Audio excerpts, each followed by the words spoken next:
Thanks for watching. Don't forget to like, comment, share and subscribe to Mufti Tariq Masood, famous scholar. الحمد للہ نحمده ونصلي على رسوله الكريم اما بعد فاعوذ باللہ من الشیطان الرجیم بسم اللہ الرحمن الرحیم ام لکم کتاب فیہ تدرسون ان لکم فیہ لما تخیرون ام لکم ایمان علینا بالغۃ الی یوم القیامۃ ان لکم لما تحکمون۔ سورہ قلم کی آیات، نومبر 2020۔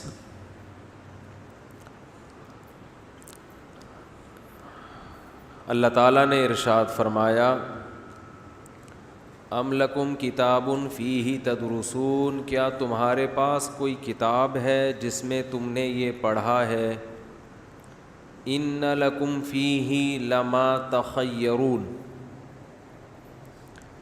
کہ آخرت میں بھی تمہیں وہی کچھ ملے گا جو تم دنیا میں پسند کرتے ہو۔ اس آیت پر درس چل رہا تھا۔ میں نے آج جان کر اگلی آیت پڑھی ہے، پچھلی اس لیے نہیں پڑھی کہ اگر وہ پڑھ لیتا تو پھر پورا درس اسی آیت پہ ہوتا، اس لیے میں نے کہا اس کو تلاوت ہی نہیں کرو، اگلی آیت پہ آ جاؤ تاکہ امام مہدی کے آنے تک یہ صورت مکمل ہو جائے۔ ان لکم فیہ لما تخیرون،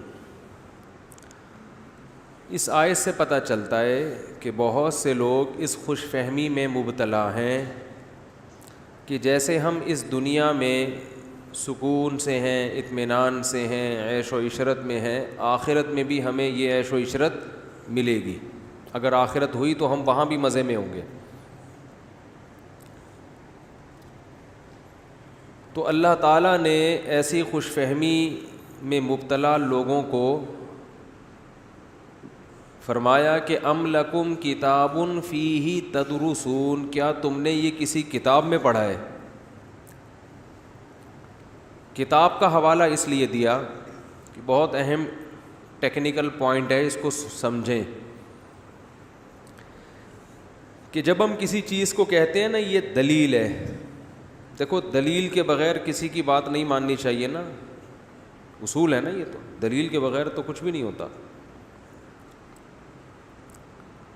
لیکن دلیل کہتے کس کو ہیں؟ دلیل کی ڈیفینیشن کیا ہے؟ دلیل کی ڈیفینیشن یہ ہے، یہ ڈیفینیشن اس لیے ضروری ہے، ہم جب مدرسے میں پڑھتے تھے نا تو ہمیں دلیل کی ڈیفینیشن بتائی گئی تو ہم اس وقت حیران ہوتے تھے، یہ فضول چیزوں کی کیا ضرورت ہے؟ دلیل تو سب کو پتہ ہے، دلیل کو بولتے ہیں، دلیل سب کو پتہ ہے کسے کہتے ہیں، اس کی کیا ضرورت ہے بتانے کی؟ لیکن اب جب پریکٹیکل لائف میں آئے نا تو پتہ چلا لوگوں کو دلیل کا پتہ بولو بھائی ہے ہی نہیں۔ تبھی ہر آدمی جس کو جو دعویٰ کرنا ہوتا ہے نا، کسی بھی چیز کو اٹھا کے اس کو دلیل بنا کے مارکیٹ میں لے آتا ہے، لوگوں کو طبیعت سے الو بولو بنایا جا رہا ہے۔ سمجھ میں آ رہی ہے بات؟ طبیعت سے۔ تو دلیل کیسے لوگ الو بنا رہے ہیں، اس پہ جاؤں گا تو پھر ایک تو بات لمبی ہو جائے گی، دوسرا آپ بھی کہیں الو بنانا نہ سیکھ جائیں، ٹھیک ہے نا؟ یہ بھی خطرہ ہوتا ہے نا۔ آواز مزیدار نہیں ہے، گونج رہی ہے آواز، مجھے نہیں سمجھ میں آ رہی اپنی آواز۔ دلیل کہتے ہیں کسی چیز کا ایسا ہونا، یعنی کسی چیز میں یہ کوالٹی ہو کہ اس کا تصور جب آپ کرتے ہیں، دماغ میں وہ لے کر آتے ہیں تو اس سے فوراً کسی دوسری چیز کا تصور دماغ میں آتا ہے کہ یہ ہے تو پھر یہ بھی لازمی ہوگی۔ اور دماغ سے مراد عقل مند آدمی کا دماغ، بے وقوفوں کا دماغ نہیں۔ یعنی کسی چیز کا ایسا ہونا کہ اس کے تصور سے، اس کو دماغ میں لانے سے فوراً نہ بھی ہو لیکن دماغ میں وہ دوسری چیز لازمی آئے کہ یہ ہے تو یہ لازمی ہوگی، تو یہ پہلی چیز دوسری چیز کے لیے کیا کہلائے گی؟ دلیل۔ سمجھ میں نہیں آ رہی؟ مثال کے طور پر بالفرض دھوپ نکلی ہوئی ہو, تو دھوپ دیکھتے ہی دھوپ کے تصور سے ایک اور چیز کا تصور آئے گا, وہ کیا ہے؟ سورج. حالانکہ سورج ہمیں نظر نہیں آ رہا, لیکن جس کی کھوپڑی تھوڑا سا بھی کام کر رہی ہے, اس کا اپنا فیوز نہیں اڑا, تو وہ فوراً کیا کرے گا؟ وہ کہے گا کہ یقیناً سورج نکلا ہوا ہے, رات کے 12 بولو بھائی نہیں بج رہے.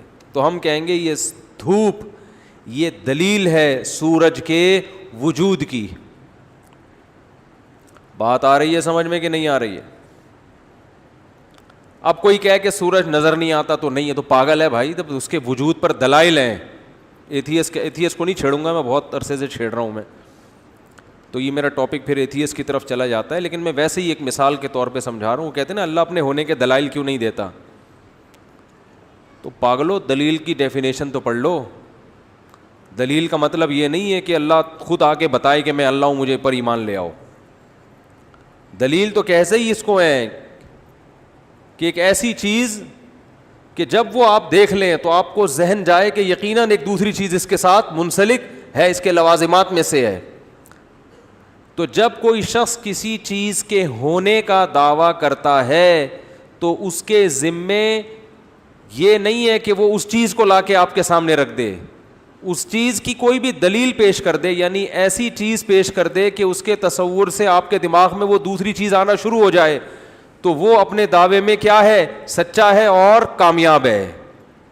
یہ بات سمجھ میں آ گئی کہ نہیں آئی؟ بہت سارے مسائل یہاں سے حل ہوں گے آپ کے, بہت سارے کے اس سے حل ہو جائیں گے کہ ان میں کون سا صحیح ہے کون سا غلط ہے. دوسری بات, دلیل کی 2 قسمیں ہیں. دیر آر 2 ٹائپس آف دلیل. اسکول میں تو ایسے ہی پڑھاتے ہیں نا. دلیل کی کتنی قسمیں ہیں؟ بولو بھائی. پوری دنیا اس بات کو مانتی ہے, صرف اسلام نہیں, کہ دلائل کی کتنی قسمیں ہیں؟ 2. ایک کو کہتے ہیں دلیل عقلی اور ایک کو کہتے ہیں دلیل نقلی. نقلی سے وہ نقلی نہیں کہ نقلی چیز ہے, اس کو نہ نقل سے نکلا یہ نقلی. ایک تو ہوتا ہے نا بھائی نقلی موبائل ہے, وہ والا نقلی نہیں. نقل کسے کہتے ہیں؟ یعنی وہ کاپی بھی نہیں, یہ وہ نقل میں نہیں ہے. نقل کا مطلب یہ ہوتا ہے کہ اوپر سے نقل ہوتی چلی آ رہی ہے ایک چیز. خبر جسے کہتے ہیں, خبر ایک دلیل ہوتی ہے. پشتو میں کہتے ہیں نا خبر اوری کا نا. مجھے پشتو آتی نہیں, لیکن ہمارے جو پٹھان بھائی ہیں نا ان سے ہم کچھ اس طرح کے الفاظ سنتے رہتے ہیں, خبر اوری کا نا. تو اس سے خبر اوری کا مطلب بات سن رہے ہو کہ نہیں سن رہے. تو یہ ان کا اخفل طریقہ ہوتا ہے. تو ایک ہوتی ہے دلیل نقلی اور ایک ہوتی ہے دلیل عقلی. مثال کے طور پر آپ نے سورج کی روشنی دیکھی, فوراً آپ کی کھوپڑی خود بخود جائے گی کہ سورج نکلا ہوا ہے, رات نہیں ہو رہی. تو یہ دلیل عقلی ہے یا نقلی ہے؟ عقل. کھوپڑی خود ہی جائے گی اس طرف. اور ایک ہوتی ہے نقل, کوئی بات نقل کر رہا ہے, کسی سے سنا ہے آپ نے, ورلڈ ٹریڈ سینٹر تباہ ہوا 9/11 کو, کیا ہم نے اپنی آنکھوں سے دیکھا؟ بولو بھائی. ہمیں میڈیا سے پتہ چلا, میڈیا نے بتایا ورلڈ ٹریڈ سینٹر کیا ہو گیا ہے, تباہ ہو گیا. اور اتنے تواتر سے میڈیا نے بتایا, ہر چینل نے خبر دی, جو امریکہ میں آپ کے ریلیٹو تھے انہوں نے بھی اپنے آنکھوں سے دیکھا, سب نے کہا. تو ہمیں ایسے ہی یقین آ, جہاز وہاز یہ کارٹون سے فیک بنائے, یہ سب کھلونے, یہ جہاز نہیں ہے. آؤ میں تمہیں دکھاتا ہوں, آؤ میں تمہیں بٹھاتا ہوں, یہ دیکھو یہ جہاز آ رہا ہے, یہ اصل میں یہ ایڈیٹنگ کی ہے, یہ جہاز تو اصل میں فلاں ملک سے فلاں ملک کے لیے اڑا تھا. اب کوئی جتنی بھی افلاطونیاں بقراتیاں آپ کے سامنے لے کر آئے گا, آپ بولیں گے معاف کر دے بھائی. آپ کیا بولیں گے؟ معاف. اس پہ تو بحث ہو سکتی ہے کس نے گرایا کس نے نہیں گرایا, لیکن یہ کہ ایک سرے سے گرایا ہی نہیں ہے, تو یہ آپ کے دماغ کا کوئی اسکرو بولو ڈھیلا ہے. کیا خیال ہے؟ اور یہ 9/11 ہی کو ہوا ہے, 11 ستمبر ہی کو ہوا ہے, یہ ڈیٹ میں بھی اختلاف بولتے کیوں نہیں ہو سکتا. تو اس کو ہم دلیل عقلی نہیں کہیں گے, عقل سے نہیں ہم نے اندازہ لگایا کہ عقل کو کیا پتا کہ ورلڈ ٹریڈ سینٹر گرا ہے کہ عقل تو اس بارے میں خاموش ہے. عقل کہتی ہے بھائی گر بھی سکتا ہے اور نہیں بھی گر سکتا. اگر بہت سارے لوگ کہہ رہے ہیں گرا ہے تو گرا ہوگا, پھر خامخواہ میں ان کا انکار کرنے کی ضرورت نہیں ہے. تو کتنی قسمیں ہو گئیں؟ 2, عقلی اور نقلی. دلیل عقلی کی پھر مزید دیر آر 2 types. اب آپ کہیں گے یار وہ جو اسکول میں مصیبت ٹینشن سے بچ گیا ادھر وہ سبق پڑھانا شروع کر دیا, لیکن بہت آسان ہے, مزہ آئے گا اور بہت سارے عقدے آپ کے اس سے کیا ہو جائیں گے, حل ہو جائیں گے. عقلی دلیل میں ایک ہوتی ہے بدیہی اور ایک ہوتی ہے نظری. میں نقلی کی بھی قسمیں بھی بیان کروں گا, بہت سے مسئلے اس کے آپ کے حل ہو جائیں گے. جو ایتھیس لوگ اور جو مختلف فرقے مارکیٹ میں نئے نئے آ رہے ہیں نا آج کل, مختلف فرقے, انہوں نے یہی گڑبڑ بدماشیاں کی ہوئی ہیں. ان کو یہ سیٹ اپ ہی نہیں پتا دلائل کا. کوئی اٹھ کے ابو حنیفہ پہ تانے شروع کر دیتا ہے. آج ایک نیا فتویٰ آیا مارکیٹ میں, ایک کلپ, ایک مشہور فتنہ پرست صاحب ہیں, وہ کہنے لگے کہ شریعت نے عدالت کو اختیار دیا ہے, یعنی عورت کے پاس یہ رائٹ ہے according to Islam, according to Sharia یہ اس عورت کے پاس رائٹ ہے کہ جب چاہے وہ عدالت سے خلا لے سکتی ہے. اور قرآن کی ایک آیت پڑھ لی. اور پھر محترم کہنے لگے, مشہور فتنہ پرست آدمی ہے, میں نے نام لینا چھوڑ دیا ان کا, اور کہنے لگے یہ حنفیوں نے مسئلہ کھڑا کیا ہوا ہے کہ عورت کے پاس طلاق کا حق نہیں ہے, تو مرد تو جب چاہے زبان سے دے سکتا ہے اور عورت جب چاہے عدالت سے لے سکتی ہے. لوگوں نے نیچے کمنٹس بھی کیے ہوئے ماشاء اللہ زندہ باد. ایک خاتون نے لکھا عورت کے حقوق پہ واحد یہ آدمی بولتا ہے, اور پھر حنفیوں کا مذاق بھی اڑایا. وہ مشہور فتنہ پرست ہیں, آپ سب جانتے ہیں. تو مجھے اس پہ تو حیرانگی اس لیے نہیں ہوئی کہ وہ تو ہیں ہی پھینکتے رہتے ہیں, سامنے تو کبھی بیٹھنے کی توفیق ملے گی نہیں. قرآن کی آیت کا بھی غلط, اور یہ حنفیوں کا نہیں ہے, یہ تو پوری امت کا اجماع ہے, صحیح ہے نا.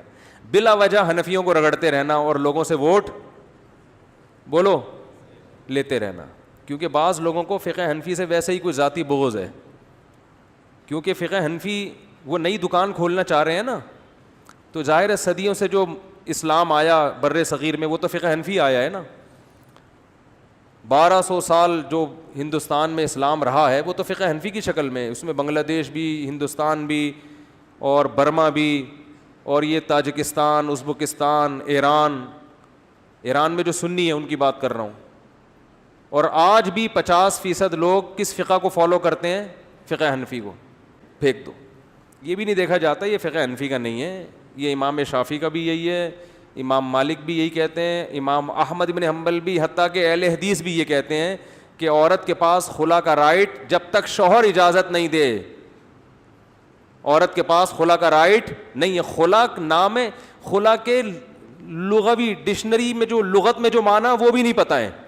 خلا ایک ایگریمنٹ ہے, اور ایگریمنٹ جانبین کے بغیر نہیں ہو سکتا. تو مرد کو اللہ نے حق دیا ہے کہ وہ جب چاہے 3 طلاقیں دے سکتا ہے. گناہ قرار دیا کہ 3 دینے کی اجازت نہیں ہے, لیکن رائٹ دیا اس کو. اور عورت کو یہ حق دیا ہے کہ وہ شوہر سے مطالبہ کر سکتی ہے, شوہر کو مہر معاف کر کے طلاق پہ آمادہ کر سکتی ہے. خود سے آمادہ نہیں ہوتا, عدالت کے تھرو آمادہ کروا سکتی ہے, لیکن جب تک شوہر راضی نہیں ہوگا عدالت کو یہ رائٹ نہیں ہے کہ وہ یک طرفہ خلا کی ڈگری جاری کر دے.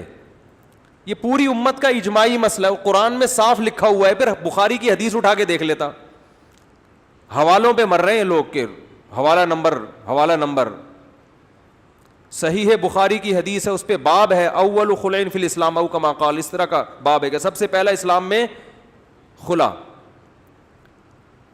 جمیلہ بنت ثابت انصاری نبی صلی اللہ علیہ وسلم کی خدمت میں آئیں کہ مجھے اپنے شوہر پسند نہیں ہے, میں بہت خوبصورت ہوں, میری شادی بغیر دیکھے شادی ہو گئی تھی.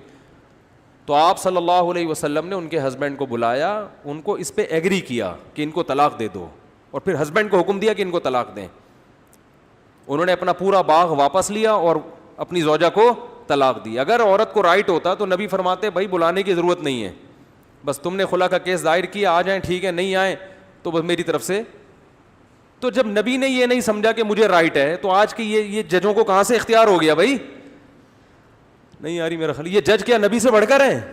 آپ صلی اللہ علیہ وسلم نے شوہر کو آرڈر کیا کہ ان کو طلاق دو, اور آج جج صاحب شوہر کو آرڈر نہیں کرتے, شوہر کو بلاتے ہیں, آ جائے ٹھیک ہے, نہیں آئے تو کہہ رہے ہیں اس تکلف کی ضرورت نہیں ہے, خلا کی ڈگری ہم آپ کی بیگم کو تھما دیں گے. تو اس لیے اسلام میں خلا شوہر کی پرمیشن کے بغیر نہیں ہوتا. اس پہ پھر اشکالات ہوتے ہیں, میرا ٹاپک ہٹ جائے گا, لیکن اب بات چل پڑی ہے تو میں وہ اشکالات کا جواب دے دوں, ورنہ پھر لوگ کہ سوال یہ پیدا ہوتا ہے بظاہر یہ اسلام نے ظلم کیوں کیا کہ مرد کو تو ایسا اختیار دے دیا جب چاہے کھڑے کھڑے دھڑا دھڑ دھڑ 3 طلاقیں نکال دیں, اور عورت کو یہ حق ہی نہیں ہے کہ وہ طلاق لے, یعنی جب تک شوہر راضی نہ ہو. تو یہ تو گویا ایک طرح سے غلام بنا دیا نا.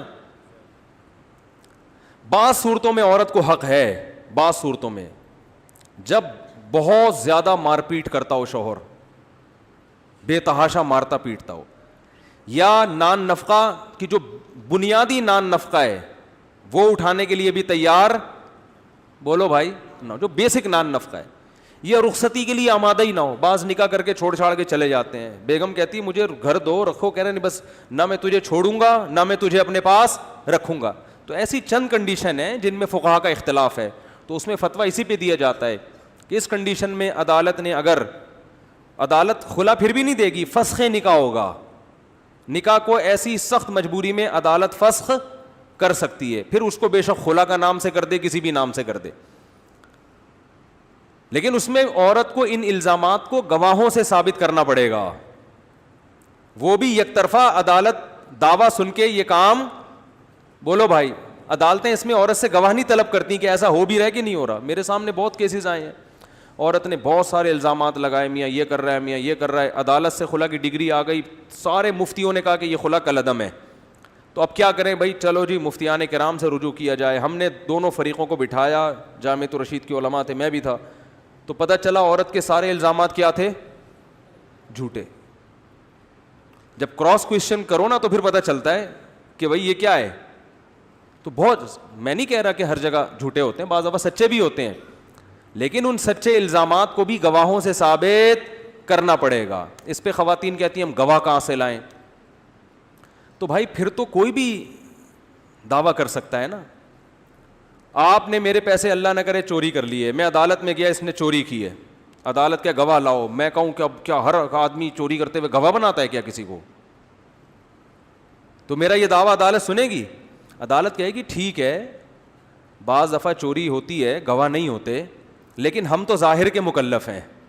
یہی کہے گی نا عدالت کہ بھائی اصل تو جزا اور سزا کا دن کون سا ہے؟ آخرت ہے. دنیا میں تو بھائی ہم, ورنہ ہم آپ کی شکل کو دیکھ کے کہیں کہ بھائی گواہ کہاں سے لاتے آپ چوری پہ. ضروری تو نہیں کہ چوری کو چوری کرتے ہوئے دیکھتے ہوئے کسی نے گواہ بھی بنایا وہ چور نے, تو ہم مجبور ہیں.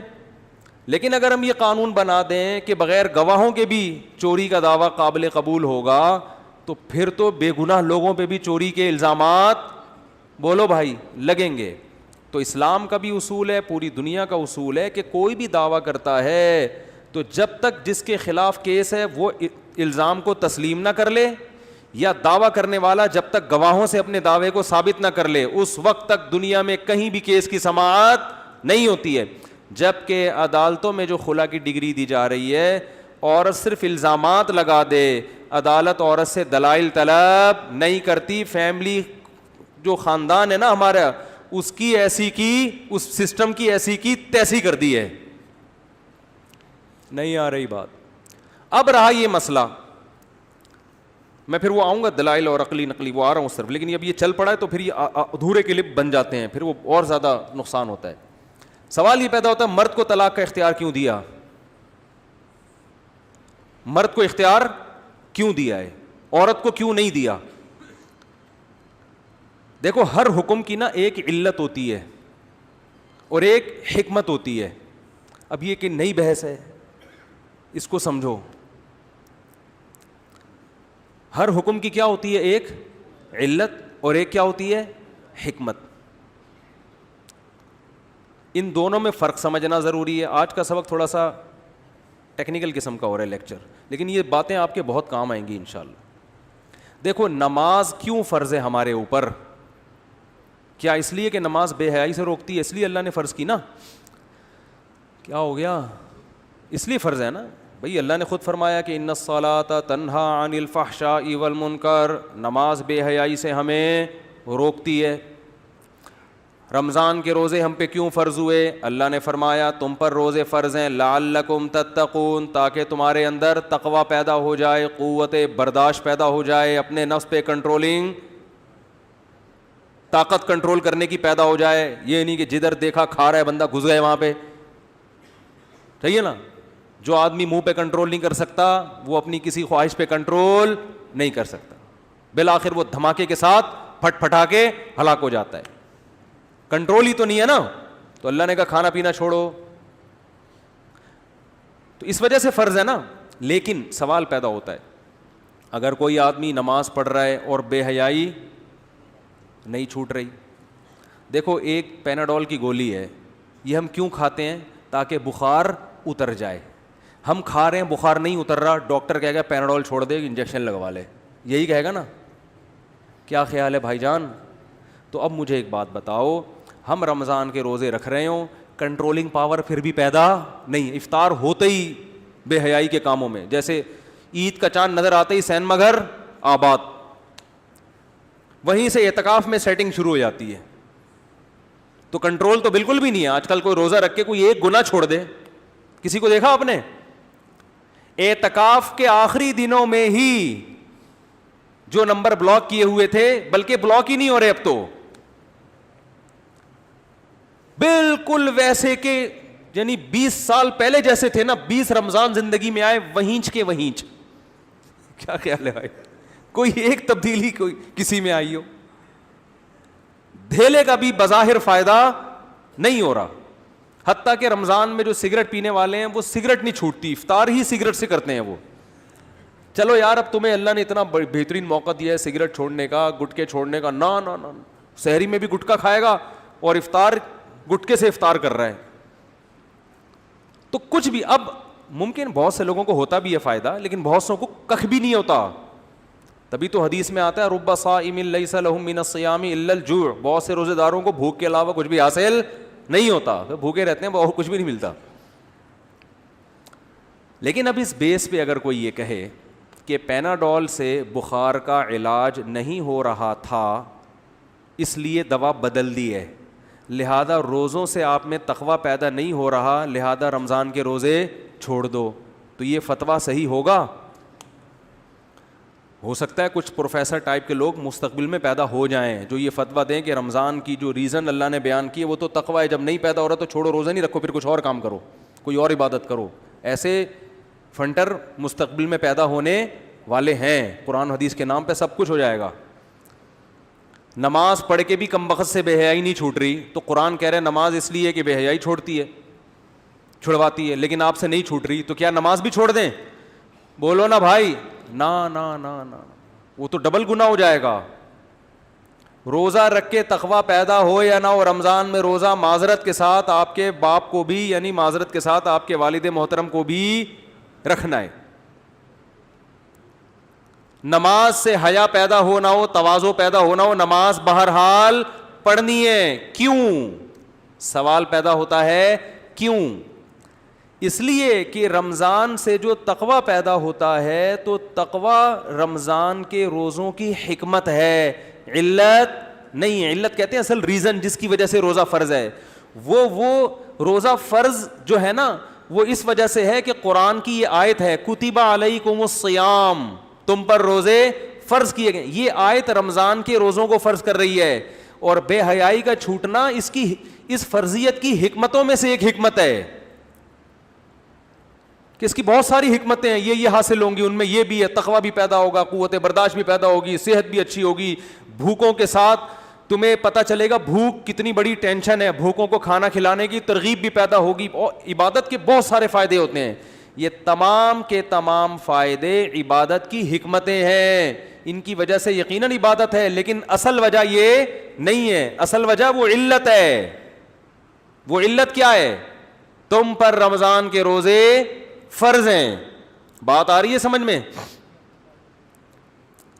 اور نماز کی اصل وجہ کیا ہے؟ اقیم الصلاۃ. اللہ نے حکم دیا اقیم الصلاۃ لدلوک الشمس, سورج جب بھی ڈھلکے گا نماز قائم کرو. تو یہ اصل علت ہے, اس وجہ سے نماز پڑھتے ہیں ہم. چاہے اس کے وہ فائدے حاصل ہو یا نہ ہو, نماز بہرحال آپ کو پڑھنی پڑے گی. اب سمجھو اس بات کو کہ اسلام نے مرد کو طلاق کا اختیار کیوں دیا ہے, عورت کو کیوں نہیں دیا. اور بہت ساری حکمتیں ہیں.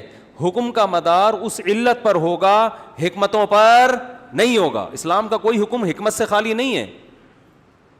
علت اس کی یہ ہے کہ پوری دنیا میں ایک مسلمہ اصول ہے کہ جس کا خرچہ ہوتا ہے نا, رائٹ پھر اسی کے پاس ہوتے ہیں. اسلام میں تمام تر نکاح کے خرچے وہ مرد کے ذمے ہیں, عورت کے ذمے نہیں ہے. مرد اپنا خرچہ کر کے عورت کو گھر میں لے کر آتا ہے. اگر عورت کو یہ رائٹ دے دیا جائے کہ جب چاہے طلاق دے کے چلی جائے, تو نقصان کس کا ہو رہا ہے؟ اس کا ہو رہا ہے. سمجھ میں آ رہی ہے بات؟ نہیں آ رہی بات سمجھ میں؟ نقصان اس کا ہو رہا ہے. ابے مہر تو اس نے دیا ہے. مثال کے طور پر میں کوئی چیز خریدتا ہوں, پیسے خرچ کیے میں نے, بائک لے آیا, گاڑی خریدی میں نے. اب آپ میری مرضی کے بغیر اس گاڑی کو کسی کو بھی ہدیہ دے دو یا اسے میری ملکیت سے نکال لو, پوری دنیا میں کوئی اس کی حمایت کرے گا؟ بولے کہ بھائی یہ خرچہ کر کے لایا, یہ اس کا پیسہ خرچ ہوا اس کے اوپر. عورت کی مثال گاڑی کی نہیں ہے, یہ تو ایک نظیر ہے, ایک سمجھانے کے لیے. کوئی ملکیت نہیں آتی مرد کی عورت کے اوپر, کوئی غلام نہیں ہے, باندھی نہیں ہے وہ. لیکن اسلام نے اس بات کو کہا ہے کہ خرچہ کس کا ہوگا؟ مہر کی صورت میں. اب مہر جو کم ہو رہے ہیں نا 20-25 ہزار, وہ تو اس لیے کہ عورت کی معاشرے میں ویلیو کیا ہو گئی؟ کم. ہول سیل کے حساب سے عورتیں نکاح کرنے والے مرد کم ہیں. وہ تو ایک اور وجہ سے ہے. جیسے گاڑیاں بہت ہو گئیں, خریدنے والے کم ہو, تو 20 روپے میں آپ کو یہ ہونڈا ایکارڈ ملنا شروع ہو جائے گی. 3 ڈبے کے جو ہے نا اس پہ فروخت ہونا شروع ہو جائے گی ریٹ پر. لیکن اگر اسلام کو پورا فوکس کیا جائے, مکمل اسلام کو فالو کیا جائے, تو اسلام تو پھر جلد نکاح کا قائل ہے اور ایک سے زیادہ شادیوں کا قائل ہے. تو ایسی صورت میں مرد کے لیے عورت سے بڑھ کر کسی چیز کی ویلیو نہیں ہوگی, کیونکہ اس کو ملیں گی نہیں عورتیں نکاح کے لیے. ایسی سخت مجبوری میں وہ ٹھیک ٹھاک مہر خرچ کر کے, جب وہ مہر خرچ کر کے عورت کو اپنے گھر میں لائے گا, تو اسلام یہ کہے گا آئی اپنی مرضی سے ہو, اب جانے کی آپ کو پرمیشن نہیں ہے. جانا اس صورت میں ہوگا کہ جب یہ آپ پہ ظلم کر رہا ہو, آپ کو آپ کے بیسک حقوق ادا نہ کر رہا ہو. نہیں آ رہی بات؟ کیونکہ اسلام ظلم بھی نہیں چاہتا نا کہ عورت کے اوپر ظلم ہو, لیکن اب رائٹ ہے اس کا, اب نہیں جا سکتی آپ. تو یہ ہے علت. اب جو ایتھیسٹ ہے نا, ملحد, میرا یہاں تک اتنا سا کلپ نکال کے چلائیں گے, اس پہ تبصرے کریں گے, آگے پوری بات جو میں کر رہا ہوں وہ نقل نہیں کریں گے. بات آ رہی ہے سمجھ میں؟ کہیں گے دیکھو اسلام نے عورت کو مرد کی مملوکہ بنا دیا, اور یہ پیسے سے خرید کے لایا ہے. خریدنے کا لفظ میں استعمال نہیں کر رہا, پیسے خرچ ہوئے, خریدی نہیں جاتی عورت, خریدی نہیں جاتی. تو اور اس میں حکمتیں کیا ہیں؟ حکمتیں یہ ہیں, یہ تو علت ہے اصل, اور علت قرآن کی وہ آیتیں بھی ہیں جن میں اللہ نے ہمیں بتایا ہے کہ طلاق کا اختیار کس کے پاس ہے؟ مرد کے پاس. وہ حدیثیں بھی ہیں, یہ بھی علت ہیں. حکمتیں اس میں یہ ہیں کہ ہمیشہ اس کے اختیارات بڑھائے جاتے ہیں جس کا نقصان ہو. بات آ رہی ہے سمجھ میں؟ دیکھو میری گاڑی ہے, میں نے خریدی گاڑی, فار ایگزامپل میں نے 40 لاکھ کی گاڑی خریدی. مجھے اختیار ہے میں جس کو چاہے گفٹ کر دوں, اپنی ملکیت سے نکال دوں. وجہ کیا ہے؟ یہ اختیار مجھے کیوں ہے کہ اس میں نقصان کس کا ہے؟ میرا ہے. اس لیے میرے دنیا کا ہر لا مجھے یہ پرمیشن دیتا ہے, چاہو تو فری پھوکڑ میں ہدیہ دے دو, چاہو تو بیچ دو, چاہو تو کوڑیوں کے دام بیچ دو, کیونکہ اس میں نقصان کس کا ہو رہا ہے؟ میرا. لہذا میں یہ کام کبھی بھی کروں گا نہیں, میں کیوں اپنا نقصان کروں گا. تو اسلام میں یہ سمجھا گیا ہے, گراؤنڈ ریئلٹی ہے کہ طلاق دینے میں عورت کا نقصان کم ہے, مرد کا نقصان زیادہ ہے. مرد کا نقصان زیادہ ہے, عورت کا نقصان کم ہے, اس لیے رائٹ کس کو دیا گیا؟ مرد کو. تبھی تو طلاق کہتے ہیں ازالہ ملکیت. آپ کو جو نکاح والی ملکیت عورت کے اوپر حاصل ہوئی ہے کہ اب وہ آپ کی پرمیشن کے بغیر کسی مرد سے تعلق قائم نہیں کر سکتی, یہ والی ملکیت آپ کو حاصل ہوئی ہے کہ وہ اب آپ کے لیے باؤنڈ ہو گئی ہے گھر کی چار دیواری میں, آپ کی پرمیشن کے بغیر گھر سے باہر بولو نہیں نکل سکتی. اپنی اماں کے گھر کو چھوڑ کر اب آپ حتیٰ کہ اپنے باپ کی اطاعت پر آپ کی اطاعت کو وہ ترجیح دے گی. دیکھو مرد اپنی بیوی کا فرما بردار نہیں ہوتا, یہ نیچر کے بھی خلاف ہے اور اسلام کے بھی خلاف ہے. مرد کے ذمے ہے کہ وہ اس کے حقوق کا خیال کرے, لیکن عورت شوہر کے حقوق کا بھی خیال کرے گی اور اس کی فرما برداری بھی کرے گی, کیونکہ وہ ماتحت ہے. بات آ رہی ہے سمجھ میں؟ یہ اسلام بھی ہے, فطرت بھی یہی کہتی ہے. تو وہ اپنے گھر کو چھوڑ کر آئی ہے. تو ایسی صورت میں جب آپ طلاق کہتے ہیں آزادی کو, تو جب آپ طلاق دو گے تو اپنے ماتحت کو, اپنی ملکیت کو آپ کیا کر رہے ہو؟ زائل کر رہے ہو. تو نقصان اس کا کم ہو رہا ہے, آپ کا زیادہ ہو رہا ہے. نہیں آ رہی بات میرا خیال ہے. تو جس کا نقصان ہوتا ہے اس کو حق دیا جاتا ہے کہ وہ جب چاہے 2 لفظ 3 لفظ استعمال کر کے, جیسے غلام ہوتا ہے نا, غلام کو ایک دفعہ بول دو آزاد, فوراً آزاد ہو گیا, بس ایک دفعہ زبان سے نکلنے کی دیر ہے. کیونکہ نقصان کس کا ہو رہا ہے اس میں؟ آپ کا ہو رہا ہے, غلام کا تھوڑی ہو رہا ہے. لیکن عورت غلام کی طرح نہیں ہوتی, نقصان عورت کا بھی ہوتا ہے طلاق کی صورت میں, لیکن اسلام اس بات کو مانتا ہے کہ عورت کا نقصان کم ہے, مرد کا نقصان اس سے کئی گنا زیادہ ہے. تو رائٹ اس کو دیا جائے جس کا نقصان ہو رہا ہے, کیونکہ اس کا فائدہ یہ ہوگا کہ وہ اس رائٹ کو استعمال نہیں کرے گا. اور جس کو فائدہ زیادہ ہو رہا ہے, نقصان کم ہو رہا ہے, اس کو اگر رائٹ دے دیا جائے تو وہ صبح شام اس کا کام ہی یہی ہوگا. نہیں آ رہی بات سمجھ میں؟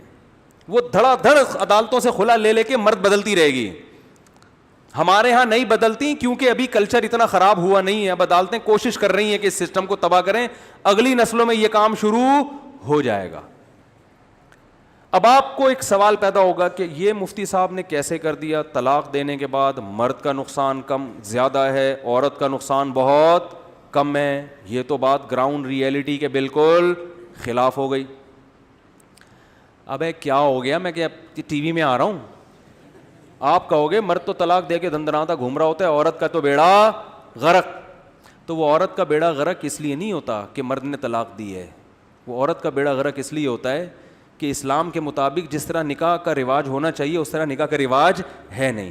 طلاق کے حکام ہم نے لے لیے اسلام سے اور شادی کے حکام ہم نے لے لیے ہندوؤں سے. دونوں آپس میں ایڈجسٹ بولتے کیوں نہیں ہو نہیں رہے ہیں معذرت کے ساتھ. دونوں آپس میں ظاہر ہے پورے سسٹم کو فالو کرو نا.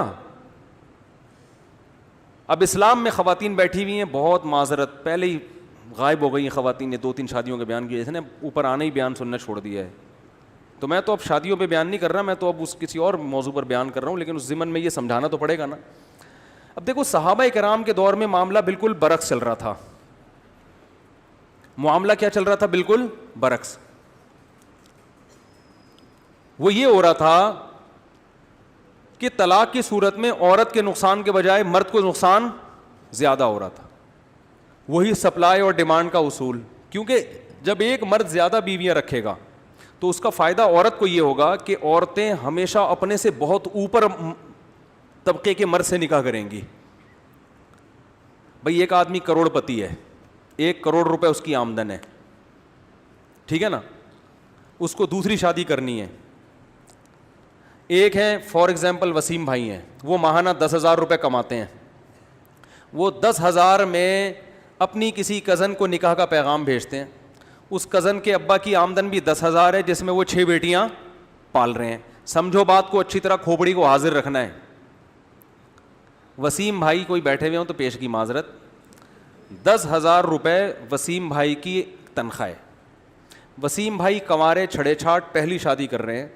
انہوں نے نکاح کا پیغام بھیجا سلیم بھائی کے یہاں, ٹھیک ہے نا. سلیم بھائی کی آمدن کتنی ہے؟ 10,000. اس 10 میں وہ اپنی 6 بیٹیوں کو پال رہے ہیں, ٹھیک ہے.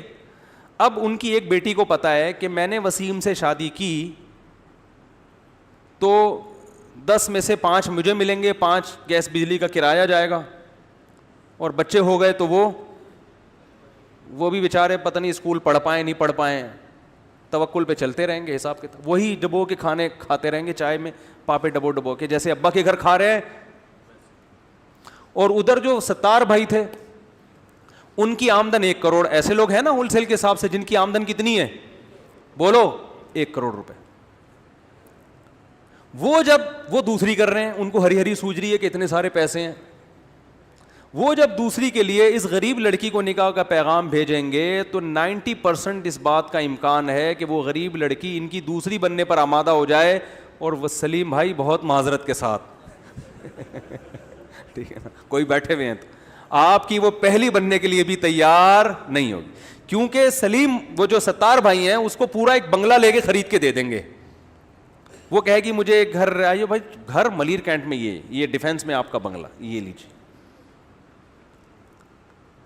بھائی میں ساس بہو کی خدمت نہیں کر سکتی, بھائی ساس بہو کے لیے میں نے گھر میں نوکرانیاں رکھی ہوئی ہیں, ٹھیک ہے نا, بلکہ میں آپ کی خدمت کے لیے ایک نوکرانی اور رکھ لیتا ہوں. ایسے لوگ میرے علم میں ہیں, بڑے مالدار ہیں, انہوں نے ایک بنگلہ لے کے بیگم کو دیا ہوا ہے. خواتین کے فون آنے شروع ہو جاتے ہیں, ہمیں نمبر دیتے ہیں اس بندے کا, تو میں رشتے وشتے نہیں کراتا بھائی. لوگ ہیں, میں نے خود نکاح پڑھائے ہیں ایسے لوگوں کے. بھائی ایک بیوہ عورت ہے, شوہر بہت مالدار ہے نا, ایک لڑکا ہے 30 سال کا, ٹھیک ٹھاک پیسے والا آدمی ہے. تو ایک بیوہ خاتون تھی, اس کی ایک بچی بھی تھی, جب کم عمری میں بیوہ ہو گئی, 25-26 سال کی عمر میں, بچی بھی, 2 بچے اس کے.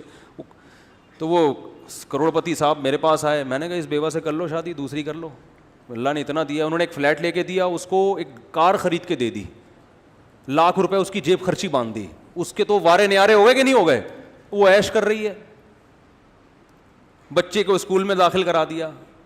تو یہ دوسری کی برکت سے فائدہ کس کا ہے, بولتے کیوں نہیں, عورت کا. وہ خود پس گیا, اس ابھی تو ماشاء اللہ کر رہے ہیں, اس کی حالت جا کے دیکھو تو وہ مجھ سے پوچھو, وہ بیچارہ وہ تو ٹھٹر کے کتنا ہو گیا ہے, اتنا سا رہ گیا. یہ ظاہر پھڈے ہوتے ہیں نا, لیکن جس معاشرے میں 2-3 شادیوں کا رواج ہوتا ہے اس میں عورت کو فائدہ یہ ہے کہ وہ ہمیشہ اپنے سے برتر میں جاتی ہے. وہ کنوارے کو اسی وقت ترجیح دے گی جب کنوارا اسے, اس میں کوئی سرخاب کے پر لگے ہوئے ہوں گے, پھر وہ یقیناً کنوارے کو ترجیح دے گی. بھائی میں کیوں دوسری پہ کروں, یہ چھڑا چھاٹ یہ زیادہ بہتر ہے. تو اس سے کیا ہوگا, خواتین اونچے گھروں میں جائیں گی, مالی اعتبار سے, دینی اعتبار سے, ایجوکیشن کے اعتبار سے, ہر لحاظ سے. تو بہت سارے مرد ان کو عورت بولو نہیں ملے گی, ان کو اسی بیس پہ ملے گی کہ وہ کنوارے ہیں, ان کے اندر اور کوئی کوالٹی نہیں ہے. بات آ رہی ہے سمجھ میں؟ اس بیس پہ بہت سی عورتیں ترجیح دیں گی بھائی جو کروڑ پتی ہے لیکن میاں صرف اپنا ہونا چاہیے, وحدہ لا شریک لہ, ان کا یہ نظریہ ہوگا. میاں صرف کیسا ہونا چاہیے بھائی غریب ہو, چائے میں پاپے ڈبو کے کھا لیں گے, لیکن میں اپنی میاں کی محبت میں شرکت بردا, ایسی بھی ہوتی ہیں بھائی ہمیں وہی. تو وہ چھڑے چھاٹ ان کو جب عورت ملے گی نا تو اتنی آسانی سے نہیں ملے گی, کیونکہ عورت کے پاس آپشن بہت ہے. بھائی اس سے بھی کر سکتی ہوں, اس سے بھی کر سکتی ہوں, اس کی دوسری بن سکتی ہوں, اس کی تیسری بن سکتی ہوں, فلانے کی چوتھی بن سکتی ہوں. اور وہ چھڑے چھاٹ جو ہے نا وہ اتنے زیادہ ہول سیل کے حساب سے ہیں کہ وہ عورتیں کم ہوں گی نکاح کے قابل, اور ان کی طرف رشتوں کی کیا ہوگی, بھرمار ہوگی.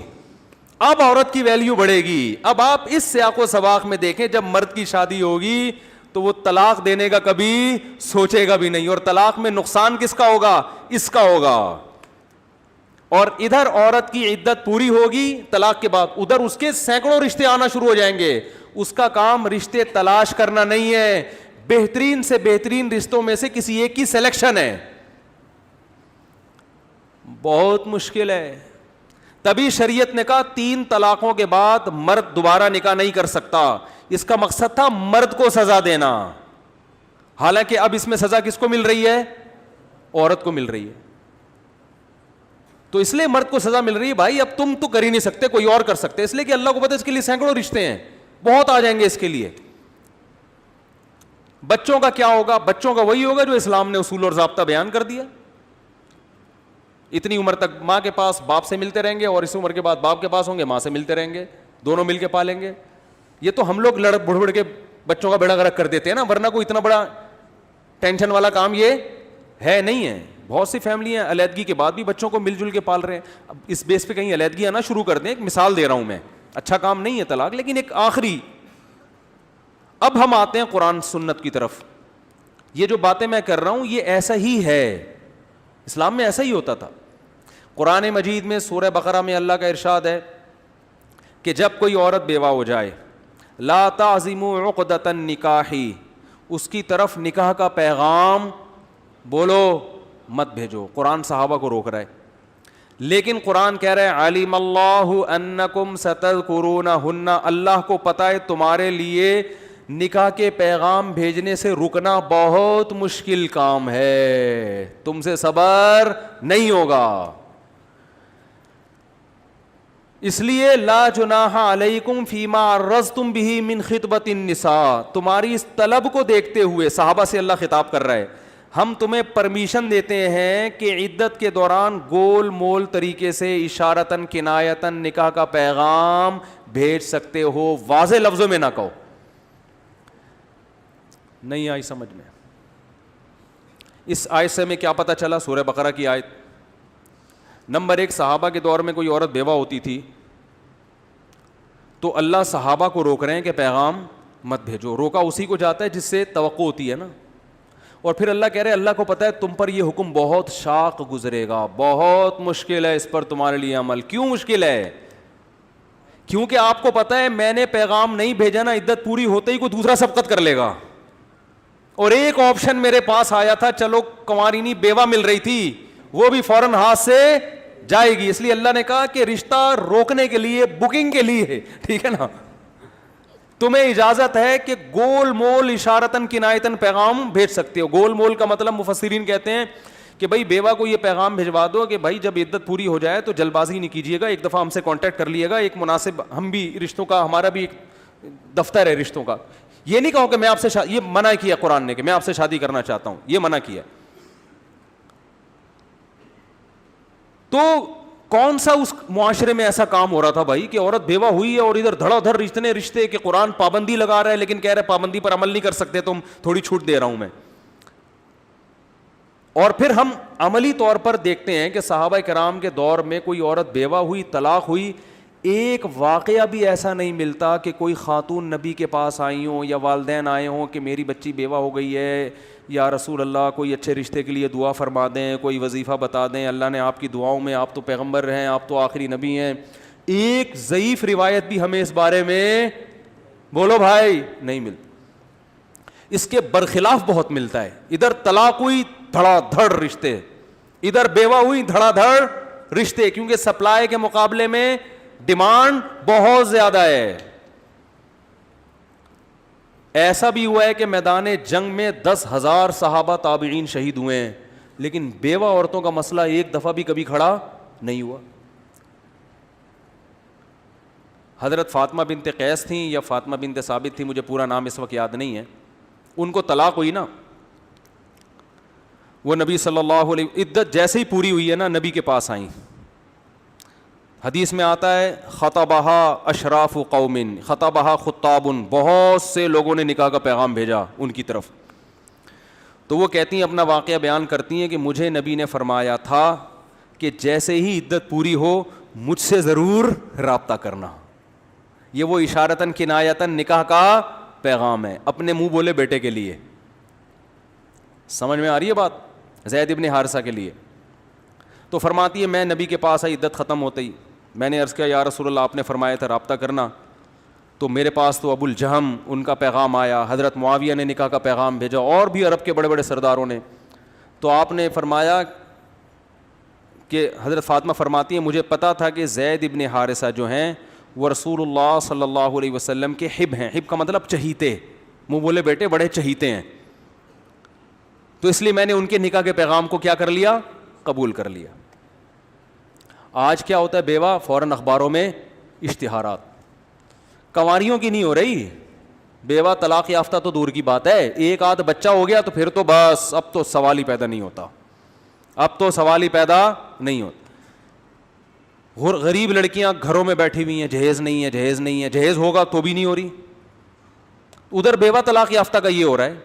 تو کیا نبی نے ان کو طلاق بیوہ اور سے نکاح کی ترغیب دی تھی؟ کہیں بھی نہیں ملتی ترغیب ہمیں صراحتاً. بھائی مسئلہ تھا, مجبور تھے, وہ سمجھتے تھے کہ بھائی ہمارے نکاح میں عورت آئے گی, فائدہ کس کا ہوگا؟ ہمارا, ورنہ یہ رشتہ ہاتھ سے نکل جائے گا. حضرت جعفر طیار رضی اللہ تعالیٰ عنہ میدان جنگ میں شہید ہوئے. ان کی 4 بیویاں بیوہ ہوئی ہیں, جوان صحابی تھے. چاروں کا ایک بھی ضعیف روایت نہیں ملتی کہ ان چاروں بیواؤں کو دوبارہ نکاح کرنے میں کسی مشکل کا سامنا کرنا پڑا ہو. ان میں ایک حضرت اسما تھیں. حضرت علی رضی اللہ تعالیٰ عنہ نے ان کو نکاح کا پیغام بھیجا. حضرت علی بالکل ینگ, جوان, نوجوان, اور ان کی عمر کیا تھی؟ زیادہ. حضرت ابو بکر نے بھی نکاح کا پیغام بھیجا. حضرت اسما نے یہ کہہ کے حضرت علی کے پیغام کو رد کیا کہ آپ عمر میں چھوٹے ہیں, اور حضرت ابو بکر کیا ہیں؟ عمر میں بڑے ہیں, میچور ہیں عمر کے حساب سے. بہت مشکل ہے, بہت مشکل. تو پھر انہوں نے سلیکشن کی ہے, رشتوں کی تلاش نہیں کی, سلیکشن ہو رہی ہے. بھائی یہ 2 اور بھی آئے ہیں لیکن یہ 2 تو روایت میں ملتے ہیں. انہوں نے کہا بھائی ان دونوں میں سے سلیکٹ کرنا ہے, کون سا میرے لیے زیادہ بہتر ہے. تو انہوں نے حضرت ابو بکر سے نکاح کر لیا. حضرت ابو بکر کا جب انتقال ہوا ہے, حضرت علی نے دوبارہ پیغام بھیجا. انہوں نے کہا اب ٹھیک ہے. اب تو ہم صحابہ کے دور میں دیکھتے ہیں ایک عورت 2 3 4 دفعہ بیوہ ہوتی تھی, دوبارہ نکاح میں مشکل بولو نہیں ہوتی تھی. اس سینس میں آپ دیکھو تو پھر طلاق دینے میں کس کا نقصان ہو رہا ہے؟ بولو بھائی, آدمی کا نقصان ہو رہا ہے. تو جس کا نقصان ہوتا ہے رائٹ اسی کو دیا جاتا ہے, کیونکہ یہ اپنا کوئی شخص اپنا نقصان خود سے کبھی بھی پسند نہیں کرتا, اور اگر وہ کر رہا ہے تو اس کی علامت ہے واقعی یہ مجبور ہو چکا ہے. یہ آپس میں حدود کے ساتھ زندگی نہیں گزار سکتے. اگر عورت کو رائٹ دے دیا جائے, اسلام عورت کو رائٹ دے دیتا, تو وہ تو کہتی بھائی ٹھیک ہے, مرد تو نہیں دے گا نا طلاق. اور ہمارے معاشرے میں اب بھی 99% مرد طلاق نہیں دیتے, برداشت کرتے ہیں. ان کو پتا ہے گھر رل جائے گا, میرا اچھا والا گھر ہے, میرے بچے رل جائیں گے. لیکن اگر یہ عدالت کے ذریعے یا حقیقت میں عورت کو اختیار دے دیا جائے تو چند سالوں, ابھی تو خواتین عادت ہے ان کی گھر میں رہنے کی, لیکن چند سالوں کے بعد جو معاملہ خراب ہونے والا ہے, 99% گھروں میں طلاقیں شروع ہو جائیں گی. بات آ رہی ہے سمجھ میں کہ نہیں آ رہی ہے؟ خواتین دیکھیں گی یار یہ والا جو ہے نا, میرے وسیم بھائی سے میری شادی ہو گئی تو اس وقت تو ٹھیک ہے مجھے سمجھ میں آ رہے تھے, لیکن ان کی ارننگ تھوڑی کم ہے. جو جمشید بھائی رہتے ہیں نا پڑوس میں, اب ستار اور وسیم کو چھوڑ دینا چاہیے, جمشید کبھی تو اس نے کیا دوسرے دھلا ہوا ہے کہ جمشید بھائی جو ان کی مثالیں نہ دیں. یہ جو جمشید ہے نا, یہ ابھی سنا ان کے یہ 18ویں گریڈ کے آفیسر بن چکے ہیں. تو کیا ہی اچھا ہو یہاں سے طلاق لے کے وہاں شادی کر لی جائے, 2 منٹ میں لیں گی عورتیں. جو جس طرح سے لبرلزم پھیل رہا ہے نا, عدالت جائیں گی, سلیم بھائی پہ الزام لگائے پرانے والے میاں پہ, عدالت الزامات کی تحقیق کرتی نہیں ہے کہ سچے ہیں جھوٹے ہیں بھی کہ نہیں ہیں, بس قسم اٹھا لو چل بھائی طلاق لی. شادی کس سے کی بھائی؟ جمشید بھائی سے. معذرت کے ساتھ کوئی جمشید بھائی اگر بیٹھے ہوئے ہیں ان کے علاوہ کی بات کر رہا ہوں. جمشید بھائی سے شادی کی. جمشید بھائی کو کسی دن غصہ آ گیا کہ میں تمہیں اتنا کھلا رہا ہوں, تمہارا پرانا والا تو غصے میں آ کے غلطی سے اسے چماٹ لگ گیا, جو کہ نہیں لگنا چاہیے. تم نے مجھے مارا, تم نے مجھ پہ ہاتھ اٹھایا ہے. اب یا تو یہ معافی مانگے گا یا تو یہ کیا کرے گا, پاؤں میں پڑ کے معافی مانگے گا. اب مرد کہتا ہے یار کمبخت میں کھلا رہا ہوں, گھر میں نے تجھے دیا ہوا, سارے بچوں کی فیسیں میں اٹھا رہا ہوں, معافی بھی میں مانگوں؟ وہ ہو گیا. نہیں جی, فوراً جائے گی وہ عدالت, مجھے جمشید سے بولو کھلا چاہیے. میں مانتا ہوں ہمارے یہاں میجورٹی اس طرح کی خواتین کی نہیں ہے, گھر بسانے والی زیادہ ہیں, میں مانتا ہوں بڑے بڑے اوٹ پٹانگ قسم کے شوہروں کو برداشت کر رہی ہیں. لیکن جب عورت کے پاس رائٹ جائے گا تو اگلی نسل میں اس کے سائیڈ افیکٹ آنا شروع ہوں گے, ابھی نہیں ہو رہے. آپ کہہ سکتے ہیں نہیں وہ تو اتنا وہ فلانے ستار بھائی تو اتنا مارتے ہیں, وہ جمشید کی بیوی معاذ اللہ معاف فرمائے اتنی پٹتی ہے پھر بھی گھر میں بیٹھی بھی ہے, تو وہ ابھی ہیں, ابھی خیر غالب ہے عورتوں میں. لیکن جب عورت کے پاس اسی طرح طلاق کا حق آ گیا نا جس طرح بندے کے پاس ہے, تو میرے بھائی آپ تیل بیچنے کے علاوہ کوئی کام نہیں کرو گے. صحیح بتا رہا ہوں آپ کو. سب سے پہلا اس کا سائیڈ افیکٹ ہوگا, مرد اپنی بیوی سے وفا کبھی نہیں کرے گا, محبت نہیں دے گا. اسے پتا ہے یار کبھی بھی چھوڑ کے جا سکتی ہے, ابھی پتا ہے کہ جب تک میں نہیں چھوڑوں گا یہ دنیا چھوڑ دے گی, مجھے نہیں چھوڑ دے سکتی. کیونکہ جب دیکھو ایک بہت اہم پوائنٹ کی بات ہے کہ جو طاقتور ہوتا ہے نا اسے ڈنڈے کے زور سے آپ محبت نہیں دلوا سکتے. جو طاقتور ہوتا ہے نا اسے آپ یوں کہو کہ کمزور سے محبت کرو بس کرو لازمی، وہ نہیں کرے گا. مرد چاہے کتنا آپ لبرلزم کی طرف چلے جائیں، پاور بہرحال کس کے پاس ہے؟ مرد ہی کے پاس. چاہے امریکہ میں چلے جائیں، یورپ میں چلے جائیں، پاکستان میں ہو، انڈیا میں ہو، مرد فزیکلی مضبوط ہوتا ہے. تو جب طاقت مرد کے پاس ہے تو وہ کیسے کمزور سے محبت کرے گا؟ کیسے وہ کمزور کو برداشت کرے گا؟ وہ نہیں کرے گا. وہ ایک ہی صورت میں کر سکتا ہے کہ اس کمزور کو اس کا اپنا بنا دیا جائے، اس کو یہ بات یہ تمہاری ہے، تمہارے علاوہ کسی اور کی نہیں ہے. یہ چیز مرد کو مجبور کرتی ہے، یار یہ میرے ماتحت ہے، یہ کمزور ہے جو بھی ہے لیکن ہے میری. اسی بیس پہ تو مرد پھر اس کے حقوق ادا کرتا ہے. اسے پتا ہو کہ یار یہ میری نہیں ہے، جتنا میں اس کا ہوں اتنی ہی میری ہے، برابر ہے دونوں. جیسے میں اس کو چھوڑ سکتا ہوں، یہ 2 منٹ میں چھوڑ کے چلی جائے گی. وہ صرف اپنا کام چلائے گا، اپنی ڈیزائرز پوری کرے گا اور ٹیشو پیپر کی طرح اٹھا کے پھینک دے گا. بولے گا بھائی اس کا کوئی بھروسہ نہیں ہے، اس کو ستار پسند آ گیا اس کے ساتھ بھاگ جائے گی، وسیم پسند آ گیا ادھر نکل لے گی، تو اس کا کوئی بھروسہ نہیں ہے. وہ کبھی بھی نہیں، وہ پھر کبھی بھی محبت نہیں دے گا اس کو. میں ایسے ایسے فنٹروں کو جانتا ہوں جنہوں نے میدان جنگ میں بڑے بڑے جوہر دکھائے ہیں، آرمی میں ہیں، بڑی بہادری کے ان کے واقعات ہیں، لیکن وہ بیویوں کے سامنے ڈھیر ہو چکے ہیں. کیوں؟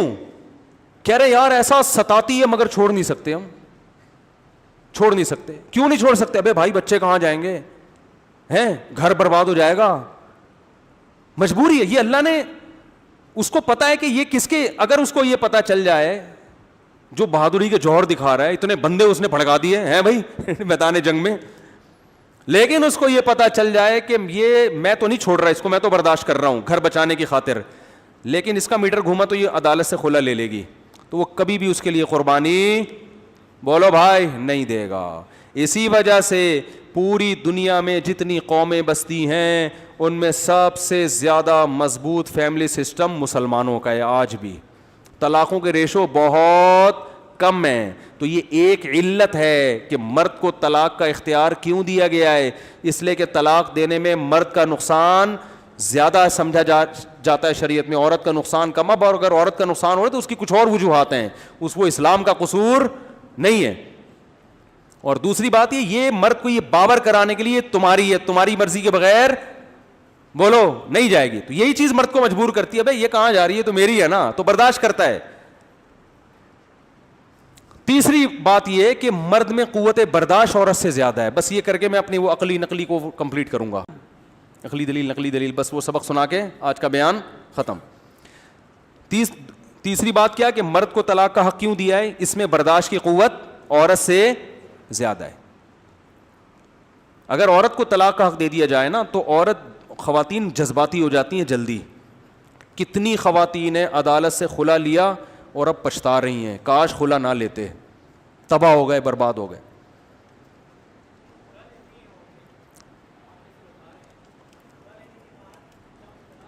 نہیں واقع نہیں ہوتی، نہیں جی نہیں کر سکتی نا، اسلام کے روشنی کر سکتی وہ شادی.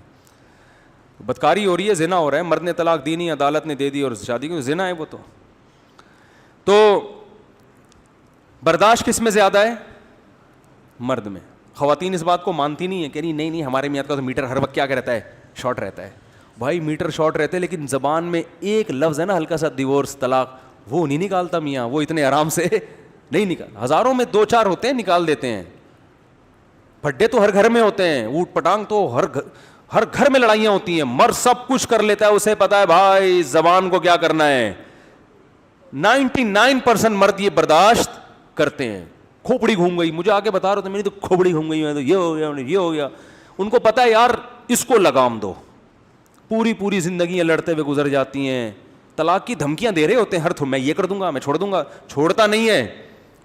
وہ بالکل ایسے، وہ ایک آدمی کمزور تھا نا، سامنے سے اس کو کسی نے لڑنے کا بولا، آبے لڑ، تو یہ اپنے بندوں سے کہتا مجھے چھوڑو میں اس کی ایسی کی تیسی کروں. پھر ایسا چھوڑنا نہیں ہوئے، ٹھیک ہے نا، چھوڑ نہیں دینا کہیں، ابھی تو تھوڑی سی عزت ہے کہ تم نے پکڑا ہوا ہے. تو مرد بھی دھمکیاں بہت دیتے ہیں، میں یہ کر دوں گا، لیکن دینا مرد کے لیے آسان نہیں ہے. اگر یہ خواتین کو اختیار دے دیا جاتا نا، جہاں غصہ آیا دھاڑ دھاڑ دھاڑ دھاڑ دھاڑ فائرنگ. آپ تیل بیچ رہے ہوتے بیٹھ کے، یار کیا صبح ملے تھے بڑے ہنسے خوشے, کیا ہوا یار میری بیگم نے مجھے کیا کر دیا ہے, طلاق دے دی. پھر وہ بے شک پچھتاتی رہیں بعد میں, وہ بے شک پچھتاتی رہیں, لیکن وہ اب یہ کہہ سکتے ہیں کہ نہیں یہ الزام غلط ہے خواتین پر کہ ان میں برداشت کم ہوتی ہے. اصل میں تو ان میں بہت برداشت ہوتی ہے, مرد میں برداشت کم ہوتی ہے, عورتوں میں زیادہ ہوتی ہے. یہ گراؤنڈ ریئلٹی کے خلاف ہے. پھر لوگ نا سائنسدانوں کے حوالے دینا شروع کر دیتے ہیں. میں اکثر لوگوں سے کہتا ہوں کہ جو مشاہدے پر مبنی چیزیں ہوتی ہیں نا, ان میں یہ ماہر نفسیات کے ٹوپی ڈرامے میرے سامنے پیش نہیں کیا کرو.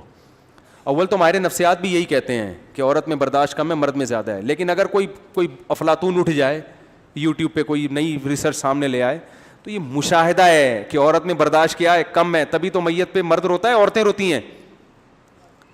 عورتیں زیادہ رو رہی ہوتی ہیں نا, برداشت کم ہو رہا ہے نا ان میں. چوہا دیکھ کے اچھل جاتی ہیں, چھپکلی دیکھ کے. دیکھو دنیا میں جتنے بھی لبرلز کنٹری ہیں, سیکولر کنٹری ہیں, جو مرد اور عورت کے برابر حقوق کے قائل ہیں, ان میں آرمی میں آج بھی مردوں کی بھرتی زیادہ ہوتی ہے, خواتین کی بہت کم ہوتی ہے. ان کو پتہ ہے یار میدان جنگ میں لڑنا خواتین کا کام نہیں ہے. امریکہ سب سے بڑا علمبردار ہے مرد اور عورت کے مساوی حقوق کا, ہے کہ نہیں ہے؟ بھائی ایک جیسا رائٹ ہے, کوئی حق نہیں ہے مرد کو عورت پہ, کوئی فضیلت نہیں, کچھ بھی نہیں ہے. تو تم نے اپنی آرمی میں جتنے مرد ہیں اتنی عورت. افغانستان میں خواتین کو کیوں نہیں بھیجا تم نے پٹھانوں سے لڑنے کے لیے؟ ٹھیک ہے کچھ خواتین بھی گئی ہیں, لیکن کچھ کیوں گئی ہیں؟ جتنے مرد تھے اتنے ہی خواتین بھیجتے نا تم. نہیں, ان کو پتا ہے پٹھانوں سے لڑنا یہ لیڈیز کا کام نہیں ہے. ویسے بھی لڑنا ان کا ہے. کچھ ہوتی ہے بڑی فائٹر بھی ہوتی ہیں, کچھ مردوں سے زیادہ طاقتور بھی ہوتی ہیں جو بیان سن رہی ہیں, ہوتی ہے, میں مانتا ہوں. امی عائشہ رضی اللہ تعالی عنہا تو حضرت عمر سے زیادہ ذہین تھیں. اس کا تو حضرت عمر خود اعتراف کرتے تھے. علماء نے اس کا اعتراف کیا ہے کہ امی عائشہ رضی اللہ تعالی عنہا عورت ہو کے بہت سے مردوں سے زیادہ ذہین تھی. ایسی ہوتی ہیں چیدہ چیدہ خواتین. بات تو اصول تو میجورٹی کو دیکھ کے بنائے جاتے ہیں نا. ایسی بھی ہوتی ہیں جو مردوں سے زیادہ بہادر ہوتی ہیں. میاں کو گھما کے رکھا ہوا ہوتا ہے انہوں نے, میاں مکھنچو قسم کا ایسے ہوتے ہیں جوڑے میں, کہتے ہیں یار یہ اس کو دیکھو میاں جو عجیب سے مکھنچو ہوتے ہیں. میجورٹی کی بات ہو رہی ہے. ملکہ سبا وہ زیادہ ذہین تھی فرعون کی نسبت. فرعون بادشاہ تھا, کھوپڑی کام نہیں کر رہی تھی. اتنے دلائل دیکھ کے بھی سمجھ میں نہیں آیا. ملکہ سبا نے ایک دلیل دیکھی کہ یار سیکنڈوں میں تخت وہاں سے اٹھا کے یہاں لے آئے اور اللہ کا نام لے کے خط لکھ رہے ہیں, یہ اللہ کا پیغمبر ہو سکتا ہے. ذہین تھی نا بے انتہا. مسٹنڈے بیٹھ کے مشورہ دے رہے ہیں کہ لڑو سلیمان علیہ السلام سے. ملکہ سبا نے کہا لڑائی سے پہلے سوچ لو, کیونکہ اگر شکست ہوئی نا تو جعلوا عزت اہلھا اذلۃ, جو قوم کے عزت دار لوگ ہیں وہ ذلیل ہو جائیں گے. کو 50% ہے, لڑائی میں شکست بھی ہوتی ہے. میچور تھی نا, ذہین تھی. اور وہ مرد مسٹنڈے جو بیٹھے ہوئے تھے درباری, وہ کہہ رہے ہیں سلیمان السلام سے لڑو, بس لشکر لے کے جائیں گے. اس نے کہا بھائی یہ بھی دیکھ لو, مشورہ کر لو, اگر لڑائی سمجھ میں آتی ہے تو لڑیں گے, نہیں سمجھ میں آتی ہے تو جنگ کو ٹالو. میچور تھی, سمجھدار تھی. تو ہوتی ہیں جو میرا بیان سن رہی ہیں خواتین, وہ بہت ذہین ہیں. لیکن میجورٹی میرے بھائی ایسے نہیں ہوتی. برداشت کی قوت عورت میں کم ہوتی ہے. تبھی آرمی میں, فوج میں عورتوں کو کم رکھا جاتا ہے. بہت سے ملکوں میں تو رکھا ہی نہیں جاتا, اور مردوں کو زیادہ بھرتی کیا جاتا ہے. ان کو پتا ہے بھائی یہ لڑے گا, یہ اس میں قوت فیصلہ ہوگی, بہت ساری باتیں. تبھی تو رسول اللہ صلی اللہ علیہ وسلم نے فرمایا لن یفلح قوم ولوا اہم امورہم الی المرأة. بخاری کی حدیث ہے, وہ قوم کبھی کامیاب نہیں ہو سکتی جو اپنے اہم معاملات عورتوں کے سپرد کر دے. آج گھر مردوں کے کنٹرول میں نہیں ہے, کس کے کنٹرول میں چلے گئے ہیں؟ خواتین کے. تو دیکھ لو پھر ہو کیا رہا ہے. تباہیاں پھیل رہی ہیں, نہ خرچوں پہ کنٹرول ہے. شادی بیاہ میں مرد چاہ رہا ہوتا ہے پیسے بچائے, جو میرا بیان نہیں سن رہی خواتین وہ سارا پیسہ خرچ کرواتی ہیں. کتنے نیگیٹو کمنٹس آتے ہیں نا, تو یہ مجبوراً بولنا پڑتا ہے. بھائی جو کمنٹس ہیں ان کا مطلب آپ بیان سن رہی ہیں, آپ ایسی ہیں ہی نہیں. تو اب برداشت کی قوت جب کم ہے, جذباتیت بہت غالب ہے. تو جذباتیت جس میں غالب ہوتی ہے, جب پھڈا ہوگا اس کی زبان سے طلاق بولو نکلے گی. مرد برداشت کر لے گا, وہ کہے گا یار اس کو کسی طرح وہ کرتے ہیں, نظر آ رہا ہے. اب آپ مثالیں نا دے, فلاں نے تو دے دی تھی کھڑے کھڑے, فلاں نے تو ایسے فلاں ہیں, لیکن ان کا ریشو بہت کم ہے, بہت کم ریشو, آٹے میں نمک کے برابر ہے. میجورٹی الحمدللہ گھر بسانے والی ہے, خواتین بھی بساتی ہیں, مرد بھی بساتے ہیں. تو میرا تو بتانے کا مقصد صرف یہ ہے کہ اللہ نے بہت ساری حکمتوں کے پیش نظر طلاق کا حق کس کو دیا ہے؟ مرد کو, عورت کو. اور آخری بات کر کے یہ ایک اور حکمت بیان کر کے بس میں اپنا وہ عقلی نقلی کو سمیٹتا ہوں. آخری حکمت جو یہ ہے کہ اگر دونوں کو طلاق کا حق دے دیا جاتا نا تو پھر یہ نکاح نہ ہوتا, یہ متع بن جاتا. یہ کیا بن جاتا؟ ٹیمپریری. متع میں بھی, زنا میں بھی یہی ہوتا ہے, گرل فرینڈ میں بھی یہی ہوتا ہے. جب تک میوچل انڈرسٹینڈنگ ہے ساتھ رہو, جب چاہو بولتے کیوں نہیں چھوڑ دو. گرل فرینڈ کو بھی اختیار ہے کہ بوائے فرینڈ کو چھوڑ دے, بوائے کو بھی اختیار ہے کہ گرل فرینڈ کو چھوڑ دے. تو نکاح اور زنا میں یعنی بیوی میں اور گرل فرینڈ میں فرق کیسے ممکن ہے؟ آپ کہہ سکتے ہو نہیں اس طرح ممکن ہے کہ نکاح میں گواہ ہوتے ہیں, گرل فرینڈ میں گواہ نہیں ہوتے, تو گرل فرینڈ میں گواہ بنا لو. اب تو گرل فرینڈ میں زیادہ گواہ ہوتے ہیں, ساری دنیا کو پتا ہوتا ہے یہ میری گرل فرینڈ ہے, لڑکے بتا رہے ہوتے ہیں. گرل فرینڈ کو پتا ہوتا ہے یہ میرا بوائے فرینڈ ہے, ساری دنیا کو پتا ہوتا ہے. تو یہ فرق ختم ہو جاتا, فرق ہی نہیں رہے گا. اس کا حل آپ کے ذہن میں یہ آ سکتا ہے کہ پھر کسی کو بھی طلاق کا اختیار نہ دیا جاتا. کیا خیال ہے بھائی؟ کسی کو بھی اختیار نہ دیا جائے, بلکہ دونوں کا جب نکاح ہوگا تو گرل فرینڈ بوائے فرینڈ تو جب چاہیں ایک دوسرے کو چھوڑ سکتے ہیں. ان میں ہمیشہ کے لیے کوئی بھی کسی کو نہیں چھوڑ سکتا. اس میں دوسرے نقصانات زیادہ تھے کہ اگر بعد میں ایسے حالات پیدا ہو گئے کہ یہ اللہ کی حدود پر قائم نہیں رہ سکتے, لڑائیاں اتنی بڑھ گئی ہیں, مرد خراب ہو گیا, عورت خراب ہو گئی, تو پھر کوئی تو سیٹ اپ ہونا چاہیے نا کہ ان کو آپس میں بولو جدا کیا جائے. کیونکہ جن معاشروں میں طلاق بالکل بھی نہیں ہے ان میں پھر میاں بیوی کے جھگڑوں کے بعد خودکشیاں ہوتی ہیں, اسٹریس اور ڈپریشن میں جاتے ہیں, کیونکہ سارے جوڑے کامیاب نہیں ہوتے. کچھ جیسے وہ جمیلہ بنت ثابت نبی کے پاس آئی نا, یا رسول اللہ میں انتہائی حسین عورت ہوں, بخاری کی حدیث ہے, انہوں نے بغیر دیکھے نکاح کر لیا تھا, اور عرض کیا یا رسول اللہ بی من الجمال ما ترى, آپ جانتے ہیں کہ میں کس قدر مدینہ کی خوبصورت عورت ہوں, اور میرے شوہر جو ثابت انصاری ہیں وہ مجھے ان کے دین اور اخلاق پہ کوئی اعتراض بولو نہیں ہے, لیکن وہ قد کے لحاظ سے بہت چھوٹے ہیں اور رنگ انتہائی سیاہ ہے ان کا, اور بالکل بھی صورت کے لحاظ سے ٹھیک نہیں ہے, تو اللہ کی قسم ایک رات بھی میں ان کے ساتھ نہیں گزار سکتی.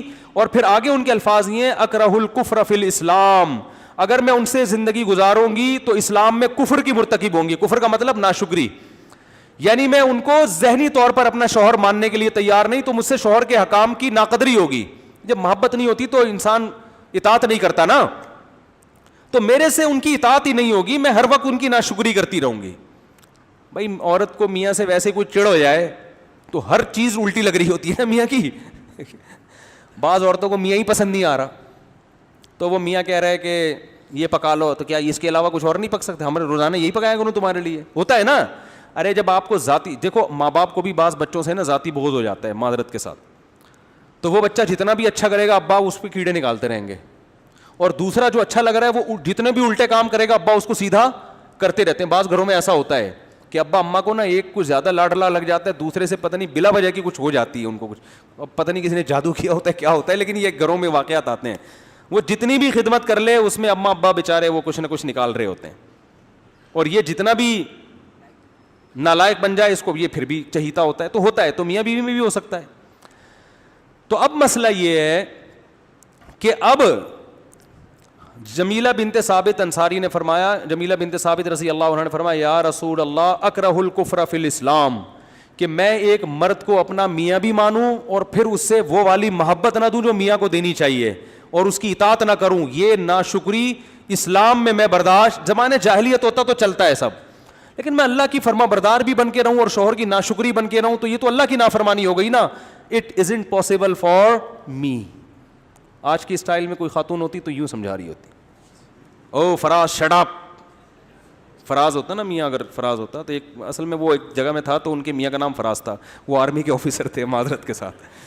تو میرے دوست تھے کوئی آرمی میں ان کے گھر ٹھہرا ہوا تھا, تو پڑوس سے ایک آواز آئی تھی خاتون کے لڑنے کی, تو وہ میاں بیوی کا پھڈا ہو رہا تھا, تو بیگم کی آواز آئی مجھے, او شٹ اپ. اڑے میں نے کہا یار استاد بھائی تو کہے استاد بھائی کی تو زندگی ہو گئی تباہ. کیپٹن مجھے خیال میں بولوں کیپٹن صاحب میدان جنگ میں بہادری کا جوہر دکھاؤ, ٹھیک ہے نا, یہاں نہیں چلے گی. شیر والا سنا دوں؟ بہت پرانا ہو گیا لیکن یار مزہ بہت ہے اس میں. وہ ایک شیر نے جو ہے نا کارڈ بانٹے, اس کی شادی ہو رہی تھی. کیپٹن یاد آیا مجھے, آپ سے یاد آیا کہ جو کیپٹن, جو آرمی کا آفیسر میدان جنگ میں لڑنے والا, گھر میں اس بیچارے کا حال کیا ہوتا ہے. خیر وہ بیچارہ برداشت کر رہا ہوگا.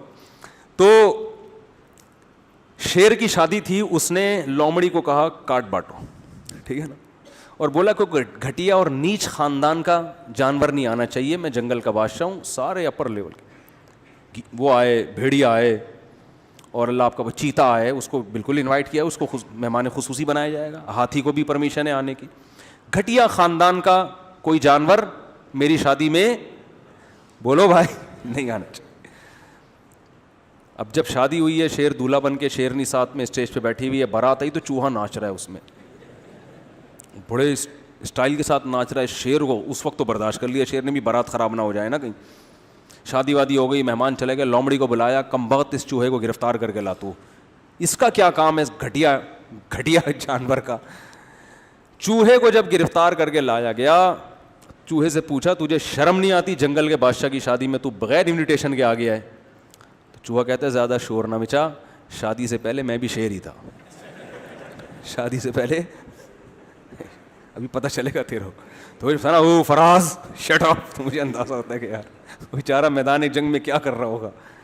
تو بات کیا چل رہی تھی, یہ یہاں کہاں سے آئی؟ ہاں, تو جمیلہ بنت ثابت رضی اللہ عنہا نے نبی سے عرض کیا یا رسول اللہ نہیں رہ سکتی میں.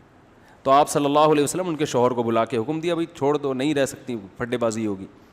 تو اب یہاں پر اگر آپ ان کو حکم دیتے نہیں رہنا ہے, دیکھو نباہ تو بہرحال کرنا ہے, تو ایک عورت ذہنی طور پر وہ بے جوڑ کی شادی ہوئی ہے نا, شادی غلط ہو گئی.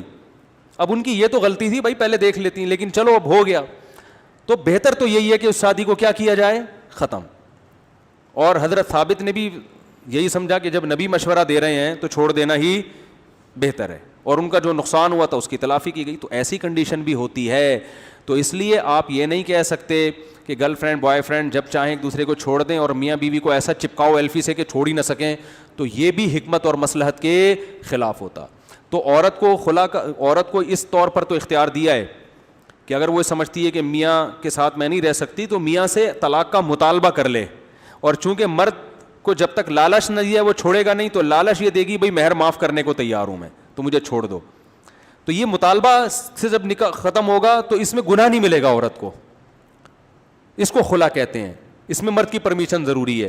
اور ایک صورت یہ رکھی کہ مرد اگر واقعی بے پناہ ظلم کر رہا ہے تو ظاہر ہے عورت کو ظلم سے بچانا ہے, تو ایسی صورت میں عدالت کو یہ رائٹ دیا گیا ہے کہ مرد کو بلائے یا تو ظلم سے توبہ کرو, نہیں توبہ کرتے تو اس کو چھوڑو. تو سعودی عرب کی عدالت میں بھی عدالت خود سے نکاح نہیں ختم کرتی, مرد کو بلا کے اسے زبردستی طلاق دلواتی ہے اگر واقعی دلائل سے ثابت ہو جائے نا کہ یہ ظلم کر رہا ہے تو پھر. لیکن عمومی اختیارات عورت کے پاس نہیں ہے, کیونکہ پھر اس میں girl friend boy friend culture میں اور شادی میں کوئی فرق نہیں رہے گا. ایک میرے پاس ابھی کیس آیا, ایک آدمی نے بتایا کہ میں نے خلا یافتہ خاتون سے شادی کی جس کا پہلے سے بچہ تھا. وہ اپنے بچے کا خرچہ عدالت سے پہلے میاں سے لے رہی تھی خلا لے کے, اور عدالت سے اس نے عدت کا خرچہ بھی لیا. پھر مجھ سے شادی کی, میری ایک بچی پیدا ہوئی, عدالت سے خلا لے کے گھر بیٹھ گئی. اب میرا بھی خرچہ بن گیا, 6-9 مہینے ہو گئے میں نے اپنی بچی کو دیکھا نہیں ہے کیونکہ کیس چل رہا ہے. کہہ رہے اس خاتون کا بزنس ہی یہی ہے, یہ ہوگا, یہ تو ہوگا. سمجھ میں نہیں آ رہی بات, یہ ہوگا پھر مارکیٹ میں. تو اور اب وہ وہاں سے بھی خرچہ بن گیا, بچہ بھی ایک آدھ مل گیا, تو چلو بچے کا خرچہ بھی. مرد بیچارہ اس ٹینشن میں کہ یار میری بچی کا کیا بنے گا, اور عدالت دیتی بھی بچی کس کو ہے, ہر صورت میں عورت کو ہی دیتی ہے. تو یہ غیروں سے بھیک میں ہم قوانین لے رہے ہیں ان کے لفاظی اور نعروں سے متاثر ہو کر. اس کا نقصان مرد کو نہیں ہوگا, یاد رکھو. فیوچر میں آپ کہہ سکتے ہو عورت کے اختیارات بڑھا دیے تو عورت کو فائدہ ہوگا, نا نا نا نا نا, اس خوش فہمی میں نہ رہنا. اس کا نقصان عورت کو ہوگا, کیونکہ جب یہ کلچر معاشرے میں زیادہ چلے گا نا تو مرد پھر شادیاں کرنا چھوڑ دیں گے, کہیں گے گرل فرینڈ والا سسٹم صحیح ہے یار. شادی کی کیا بھروسہ, عورت عدالت سے خلا لے کے بچے بھی لے کے غائب, تو بچوں کو بھی روتے رہو گے بیٹھ کے, خرچہ بھی دیتے رہو گے. آپ کی بیٹی سوتیلے باپ کے گھر میں پلے گی, ٹھیک ہے نا, اور مرد کو پھر ٹینشن ہوگی کہ یار وہ سوتیلا باپ پتہ نہیں کیا سلوک کر رہا ہے. لیکن عدالت سے آپ بچی نہیں لے سکتے. اس کا نتیجہ یہ نکلے گا, مرد کہے گا یہ مفتی طارق مسعود بیوقوف ہے جو 3 شادیاں کر کے بیٹھا ہوا ہے, ہمیں بھی الو بنا رہا ہے. بہترین نظام کیا ہے؟ گرل فرینڈ بناؤ, اپنی خواہش پوری کرو, چھوڑو. نہ کوئی سالے کی ٹینشن, نہ ساس کی ٹینشن, نہ سسر کی. خواہشات اپنی دبا کے پوری ہوں گی. عورت کو اس کا حقیقی معاوضہ نہیں ملے گا. عورت ترسے گی کاش مجھے کوئی گھر میں, جو شریف عورتیں ہیں ترسیں گی مجھے کوئی گھر بنا کے دے دے, گھر میں عزت کے ساتھ رکھے جیسے عزت دار عورتیں رہتی ہیں. میں ماں بنوں, بڑھاپے میں دادی نانی بنوں, میری بہویں ہوں, میرے داماد ہوں, ایک نیچرل لائف. اس سے کون محروم ہوگا؟ عورت محروم ہوگی. سمجھ میں آ رہی ہے بات کہ نہیں آ رہی ہے؟ اب ہم جلدی سے عقلی نقلی کو مکمل کر کے بات ختم کرتے ہیں. تو بات یہ چل رہی تھی دیر آر 2 types آف, یہ بس 5 منٹ میں مکمل کر رہا ہوں. دیر آر 2 types آف عقلی دلیل. عقلی دلیل جیسے دھوپ دیکھ کر آپ کو سورج کا اندازہ ہو گیا, اس کی 2 قسمیں. ایک ہوتی ہے بدیہی, ایک ہوتی ہے نظری. بدیہی کا مطلب ہے کہ آپ کو دلائل کے تانے بانے نہیں ملانے پڑتے. دلائل کے تانے بانے بولو نہیں ملانے, دیکھتے ہی یقین ہو جاتا بھائی یہ تو ہے. جیسے سورج کی روشنی دیکھی, اب یہ نہیں کہ آپ وہ غور فکر میں بیٹھ گئے کہ یار اس سورج کو دیکھ کے ذرا مجھے ذرا سوچنے دو, روشنی کو دیکھ کے مجھے ذرا مائنڈ استعمال کرنے دو کہ سورج ہے یا نہیں ہے. اگر آپ مائنڈ استعمال کرو گے تو لوگ کہیں گے آپ کے پاس تو ہے ہی نہیں, تو استعمال کہاں سے کرو گے آپ؟ کیونکہ یہاں مائنڈ استعمال کرنے کا موقع ہے بھائی, ہے ہی نہیں. تو پاگل سے پاگل کو پتا ہے یار جب روشنی ہے تو سورج ہوگا نا. اس کو کیا کہتے ہیں؟ بدیہی. تو بداہتن. ایک ہوتا ہے نظری. نظری کا مطلب فوراً دلیل سے مدلول کی طرف ذہن نہیں جاتا, تھوڑا سا کھوپڑی کو استعمال کرنا پڑتا ہے. تو جو کھوپڑی استعمال کرتے ہیں ان کو سمجھ میں آ جائے گا, جو نہیں کرتے ان کو سمجھ میں نہیں آتا. تو اسلام کے برحق ہونے کے جو دلائل ہیں نا, جو عقلی ہیں, وہ نظری ہیں, بدیہی نہیں ہے. دلائل کھوپڑی استعمال کرو گے تو سمجھ میں آئیں گے, نہیں کرو گے تو ہندو بن کے مر جاؤ گے, سکھ بن کے مر جاؤ گے, ملحد بن کے مر جاؤ گے. اور یہ اللہ نے اسلام کے دلائل نظری اس لیے رکھے ہیں تاکہ بندوں کی آزمائش ہو کہ کون کھوپڑی استعمال کرتا ہے, کون کھوپڑی استعمال نہیں کرتا. جو استعمال کرتے ہیں وہ کامیاب ہوں گے, جو نہیں کرتے بس خواہشات میں لگے رہتے ہیں وہ ناکام ہو جائیں گے. سمجھ میں نہیں آ رہا؟ تو اللہ کی بنی ہوئی چیزوں کو دیکھ کر خدا کی طرف جو انسان پہنچتا ہے نا, وہ غور و فکر کر کے پہنچتا ہے. تو جو کھوپڑی استعمال کرتے ہیں وہ پہنچ جاتے ہیں, جو نہیں کرتے وہ نہیں پہنچتے. جیسے اللہ نے چیزیں افلا ینظرون الی, تبھی تو قرآن کہتا ہے ان فی ذلک لآیات لقوم یتفکرون, اس میں نشانیاں ہیں ان لوگوں کے لیے جو تفکر کہتے ہیں تکلف کر کے, محنت کر کے غور و فکر کرنا, جو باقاعدہ دماغ استعمال کر کے غور و فکر کرتے ہیں ان کے لیے نشانیاں ہیں. تفکر باب تکلف ہے نا, تھوڑا اس میں تکلف ہوتا ہے کہ محنت کر کے غور و فکر کرتے ہیں. بیٹھے بیٹھے نہیں سمجھ میں آ جائے گا. بیٹھے بیٹھے تو یہی ہوگا میرے ابا مندر جاتے ہیں تو مندر جانا ٹھیک ہے, میرے ابا عیسائی ہیں تو عیسائی مذہبی ٹھیک ہے, خدا نظر نہیں آتا تو بس ہے ہی نہیں. پہلی نظر میں تو, لیکن جب کھوپڑی استعمال کرو گے تو وہاں تک لازمی پہنچو گے, کیونکہ دلیل اللہ نے اپنے وجود کے دلائل بہت سارے رکھ دیے ہیں, تھوڑی سی کھوپڑی استعمال کرنی پڑے گی آپ کو. سمجھ رہے ہو؟ اور دلیل کی دوسری قسم ہوتی ہے نقلی. نقل, اب اس کی بہت ساری قسمیں ہیں, یعنی خبر سن کے.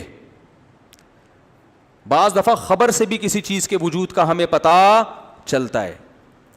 کسی نے آ کے خبر بتائی کہ بھئی یہ واقعہ ہو گیا ہے وہاں پہ, تو اب اس سے بھی ہمیں یقین آ جاتا ہے. تو اب اس کی بھی کتنی قسمیں ہیں؟ بولو بھائی, 2 قسمیں ہیں. ایک کو کہتے ہیں خبر متواتر اور ایک کو کہتے ہیں خبر واحد. خبر متواتر اور خبر واحد.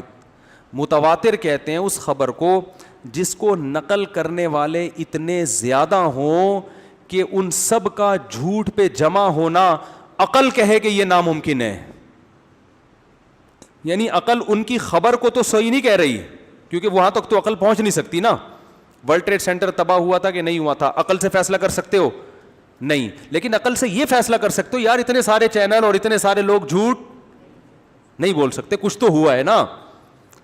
نہیں آ رہی بات؟ اس کو کیا کہتے ہیں؟ خبر متواتر. یہ بالکل ایسے ہی یقینی ہوتی ہے جیسے سورج کو دیکھ کے, دھوپ کو دیکھ کے سورج کا آپ کو یقین آ جاتا ہے. اس کا انکار کرنا بھی انسان کے 2 نمبر ہونے کی دلیل ہے.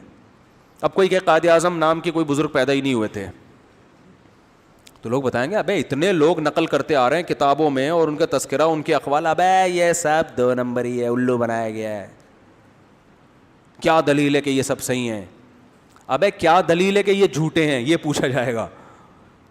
تو خبر متواتر کہتے ہیں کہ مختلف زمانوں کے مختلف ٹھکانوں کے لوگ, کیونکہ 2-3 آدمی کہیں مل کے نا جھوٹ پہ کمپرومائز کر سکتے ہیں.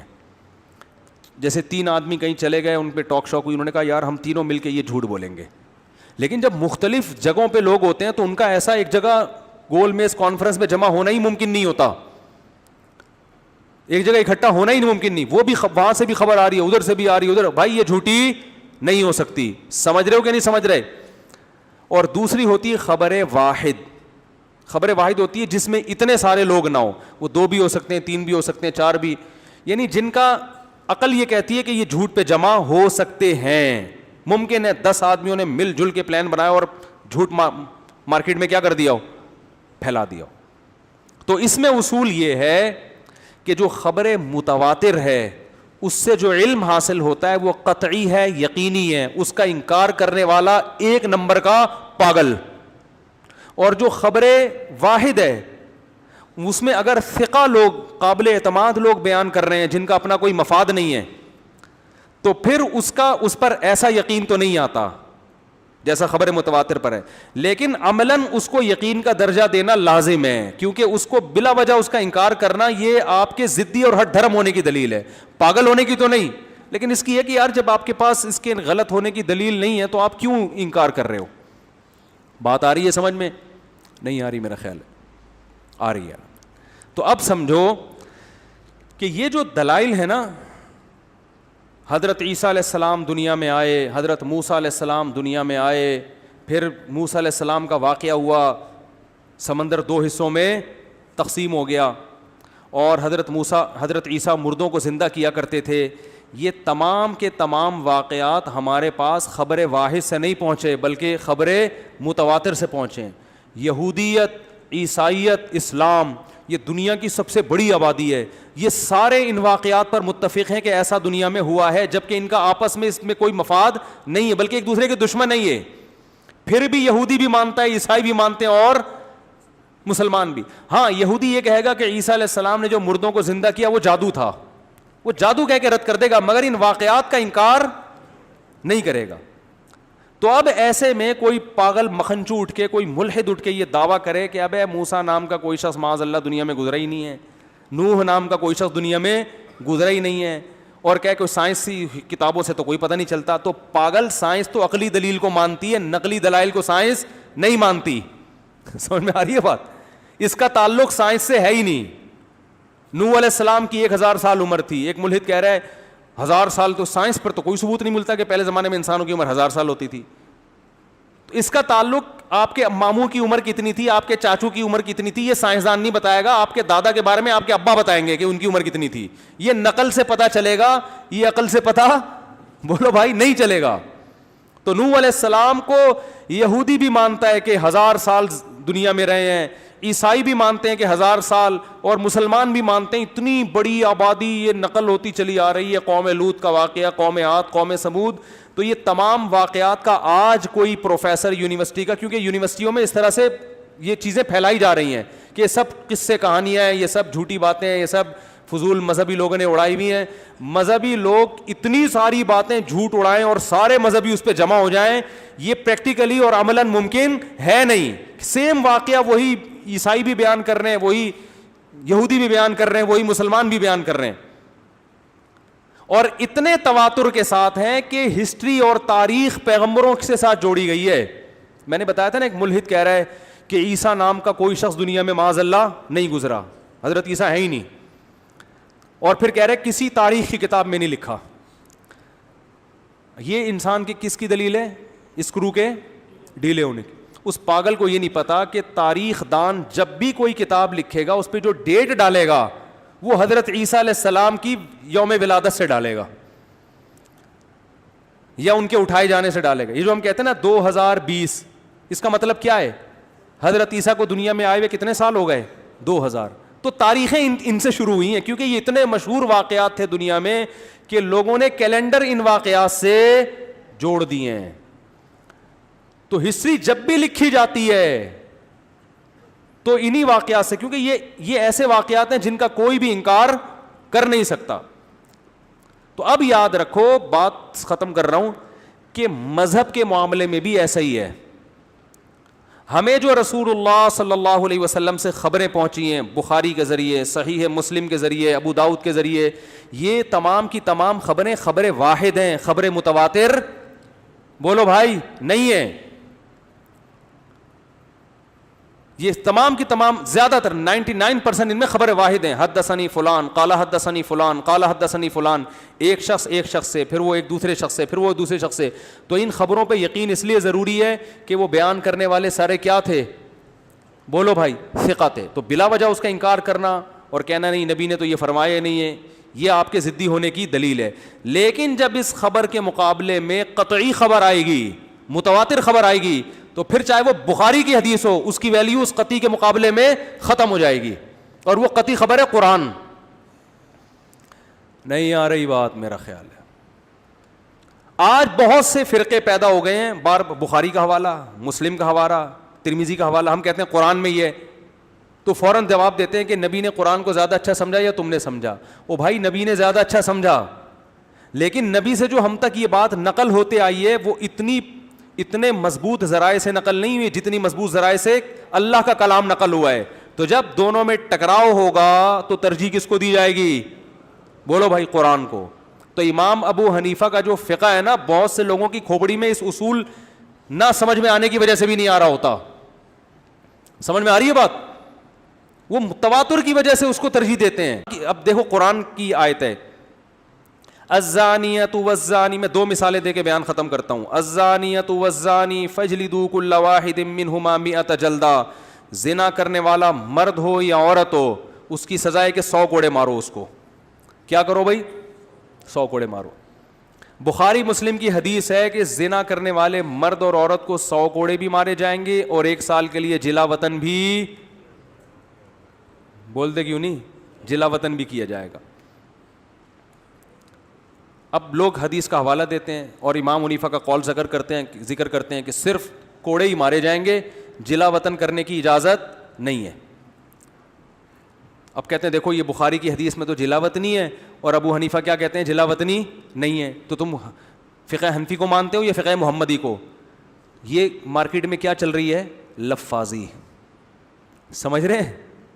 اس لیے کہتے ہیں پراپر جب تک علم حاصل نہ ہو نا انسان کو, اسے کسی مسند پہ بیٹھنے کی اجازت نہیں ہے. ٹھیک ہے, بعض فقہا کا یہ مذہب ہے, لیکن امام صاحب کہتے ہیں کہ یہ خبر واحد ہے اور جو متواتر خبر ہے اس میں صرف کتنی سزا بیان کی گئی ہے, 100 کوڑے.